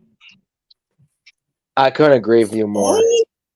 Look at this now! Wow, his other works, like where it comes to character designing and stuff. His other works, well, let's see, Chalk Zone, Mucha Lucha, Class of 3000, The Buzz on Maggie, Maya Miguel, and Brandy, Mr. Whiskers, and Vampirina, or Vampirina, if I'm pronouncing that right. Vampirina. Thanks. But wow, I didn't know he created those other shows. No. Character designs. Yeah, character designs. Oh, okay, my fault. As I would agree, before I put my ranking as you would Fresh, I would put him at A. Let me see. Where? Oh, okay.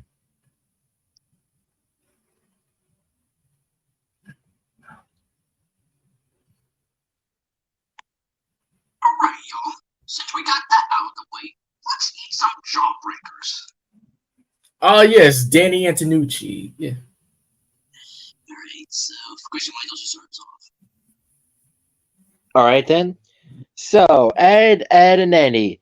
Of course, their names are very ironic, but okay. So Ed is basically the tall one, and he's not that bright. Is I think my mom's getting my attention. Be right back. Alright, so just taking over first, you go ahead. What? I was like, until you come back, why don't you take over for some parts for Ed and Andy? What the heck? Okay. Well, just to say about like, of course, like to keep it simple, short, sweet, and simple. Just three kids. Like, yeah, we did explain this in the ranking '90s cartoons, but seriously, three kids trying to like scram the neighborhood kids out of their money in order to get jawbreakers. Just that. But a hijinks ensues like any time because they also try to just fit in with the kids, but they're just outsiders. Exactly. And when I saw the behind the scenes of because you showed me the behind the scenes back then, and it's so crazy because people in the comments says, especially for kids, that their actual voice actors look like the heads. I was like, oh shit, I see it now. All right, I'm back. Alright, what's up? But yeah, again, I just appreciate him for making one of the best like shows at Cartoon Network at the time, and being one of the longest shows for Cartoon Network. But of course, until Teen Titans took the place, but it's still worthy.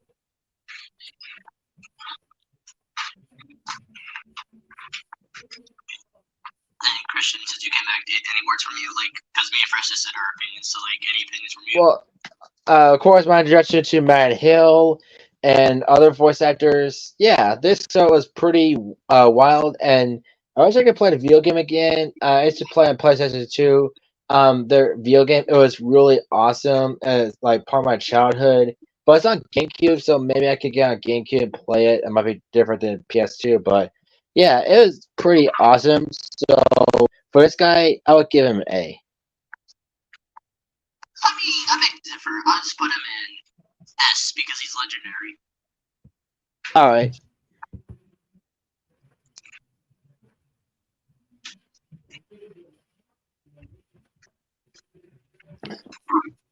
Fresh, you Yeah, Matt Braley, creator of Amphibia. Yeah.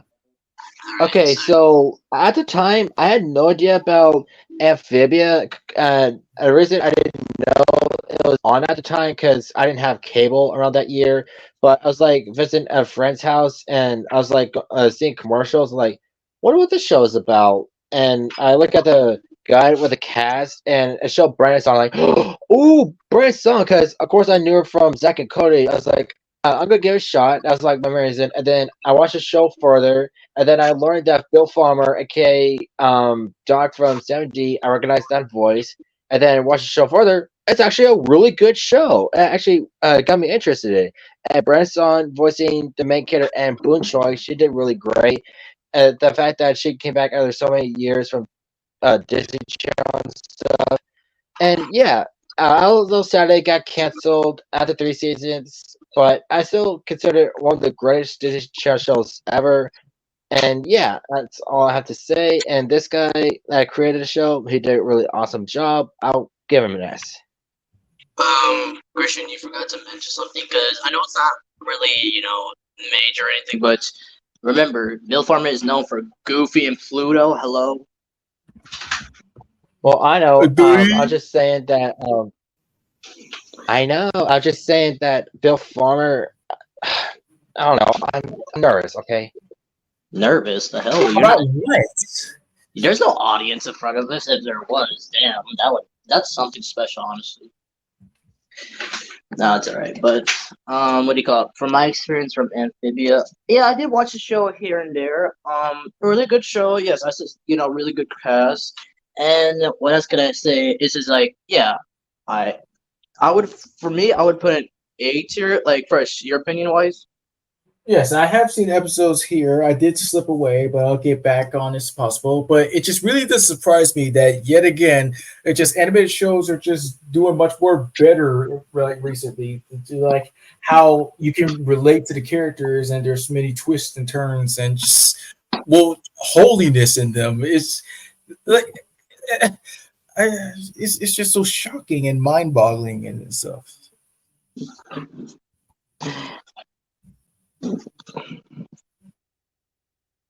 All right, then let me pick out the next one.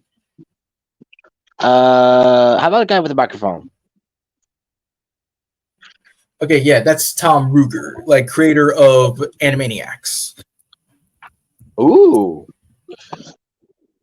All right. So yes, again, we did explain this from last week's stream. All I just gotta say is, yeah, he made one of the funniest shows out there. And not only that, but he was also responsible for Tiny Toons, Pinky and the Brain, Hysteria, and Freakazoid. Exactly. So what else can you say about the guy? The guy's a legend, creating classic shows here and there. So yeah, my ranking would be S. Oh, look at here! Look at this other different work. So let's see. A pup named Scooby Doo, in which he created the show, which was wow. I just learned that now. Let's see. Batman the Animated Series, Road Rovers, a whole bunch of other stuff. The 7D. Oh wait, and where'd you say? S. BRB. Okay. Fleb. How do you say, arf, arf? Old Spice shampoos are scientifically crafted to help guys achieve thick and healthy looking hair. He's got a cold. Wow. This is like something that would be on a Rick and Morty episode. Let's see. Obviously, very, very bored with life. He has that, the mouth is pulled down. He's just beaten down and bored. I look like a thumb with a briefcase. That's all I am. A thumb with a briefcase. When you see a character like this, you know they don't want anything bright and like da da da da da da da. They're not looking for energy. This character obviously exists to be beaten down, just to be a beaten down wage slave with a briefcase. Oh well, on the bright side, I only have 30 years till. Think. Make your best guess, roll the dice, and cross your fingers. It's a weird way to live. The goal of animation voice acting is the same with on-camera acting. You want to just inhabit the character and do a performance that feels right and makes that character feel like it's alive and really exists. I think he could go very far into the depths of Otto's voice, coming up with more Otto. You ought to be in pictures. Yeah, that was a funny comedy joke. Beware! Nerf. It's me, Yakko. What is on your mind? Hi, Rob Paulson here, better known to you as Yakko Warner from the Animaniacs. Hello, Vanity Fair. Other characters from Animaniacs include Dr. Otto von Scratch and Sniff. Yeah, that is me too. Pinky from Pinky and the Bride. Narf from Jimmy Neutron Boy Genius. Carl Weezer. Are you gonna finish that croissant? I was also the box ghost. Beware! A couple of Ninja Turtles, Raphael from the original show, and then Donatello from a later iteration. 50% of the Ninja Turtles. Dr. Otto Scratch Sniff here. Let's do this. I don't know, Dr. Otto Scratch Sniff. Yeah, I'm a key psychiatrist. These three are driving me crazy. Oh my god. No, you stupid kid! You do not understand. Oh yeah. So before I left, I did see that other character by Tom Kenny with the guy in the suit. I was like, why do you look like Mr. Jellybean for a second?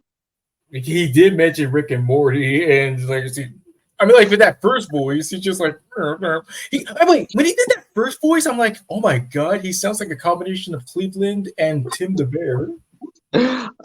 Okay, that's funny. All right, next one, Fresh. Go ahead. Let's see. Arlene Klasky and Gabor Chupo, the creators of Rugrats. Nice. Yes. Again, another show we talked about last week, and just my opinions. I just thank them for making a great, baby slash kid show for all of our peers here. I just, praised them a lot, and I would like to put them in S. However, there are other notable works include, yes, Rocket Power and let's see, All Real Monsters. Of course, yes, all grown up. And let's see. I mean, yes, we did sum up everything, just mentioning like the utter greatness. And let's see, well, they also did like shorts for Sesame Street. Wow, That's pretty cool. Did they? Wow. I'm impressed. and the Tracy Ullman Show. Nice. All right, so we just have 3 more. Yes, let's see. And wow, Amy Poehler's the only one so far that's in. Check out the work. Well, we might have to see more here and there, but still. All right, Fresh, who do you want to talk about next? Let's see. Joe Murray, creator of Rocko's Modern Life and Camp Lazlo. Yeah. Again, very shocked finding out like both shows are created by the same guy, and it makes sense because using half the voice actors from Rocco's for Camp Lazlo, it's just great in a whole. And the fact that he himself, yeah. Anyway, I did read from the facts that he would rarely get angry, but when it was like it was like rare for him to like shout in real life. But as Ralph, again, it was shockingly surprising. Like he's really good at that. Mm-hmm. So where to? I'm gonna ask you that question. So where do you want to put him?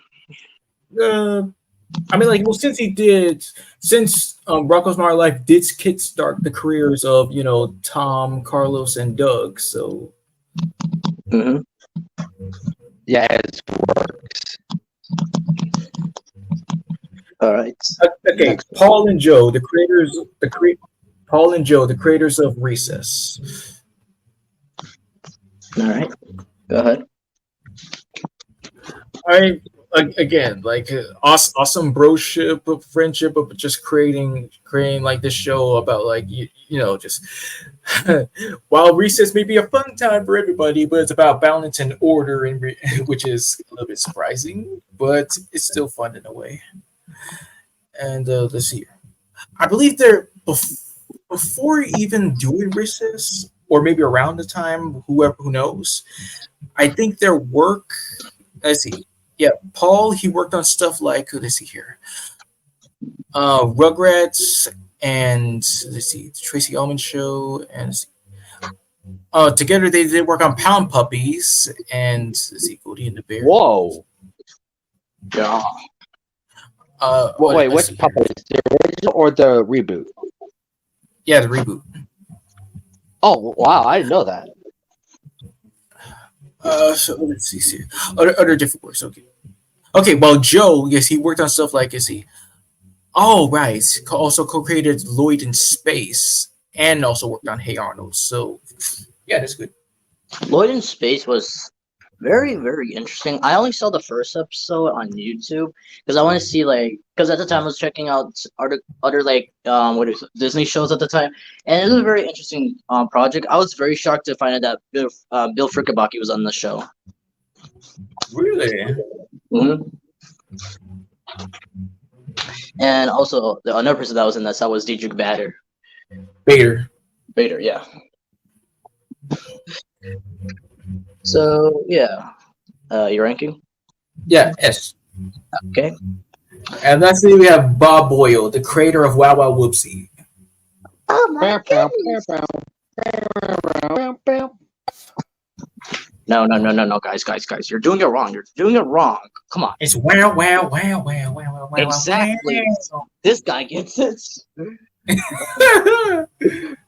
Wow. But yeah, again, I just thank this guy for creating one of the best Nick Jr. shows at the time, because with Wow Wow Whoopsie, yeah, it was just outstanding because it reminds me of those kind of kid-friendly shows like Little Bill or Little Bear or anything like that. It just was sparking out my childhood at that time.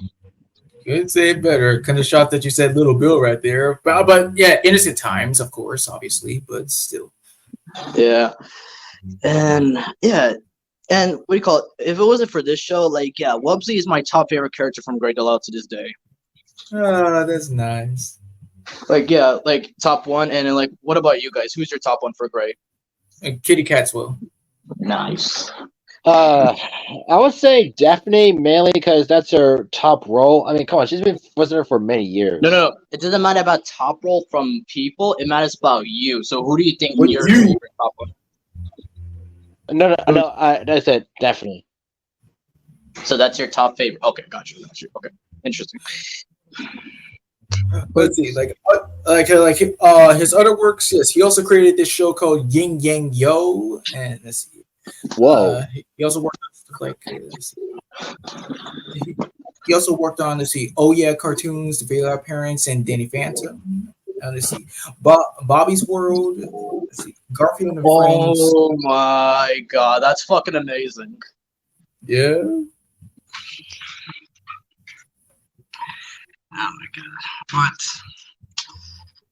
amazing work, and especially here in the other projects he's worked on, I would definitely put him on this. I know he's not on here, but do you want to mention Dwayne McDuffie right quick? I mean, was he the creator? I mean, no, Christian, is he the creator of Ben 10? He was only working on like the episodes. The actual creators of the show is Man of Action. Remember that?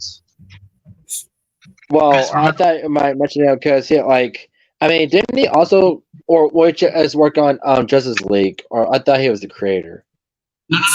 Again, creators like Man of Action is the creator of Ben 10. Dwayne just helped out with some episodes in the seasons here and there. There's a difference. Yeah. So it doesn't count technically. But still, God bless him, and hopefully he's doing well in heaven. But yeah, okay, if you want to mention Men of Action, because I know they're not here, Men of Action of Ben 10, really good creators, especially with the other Ben 10 projects, especially other projects like Generator Rex and Avengers Assemble they worked on. But yeah, that's pretty much it. And yeah. Just hope for anybody that's watching this later, I hope you all had a good time just, us ranking our favorite, animated creators of all time, depending on like their work or like other projects they worked on. But again, this was a really good stream. Don't say better.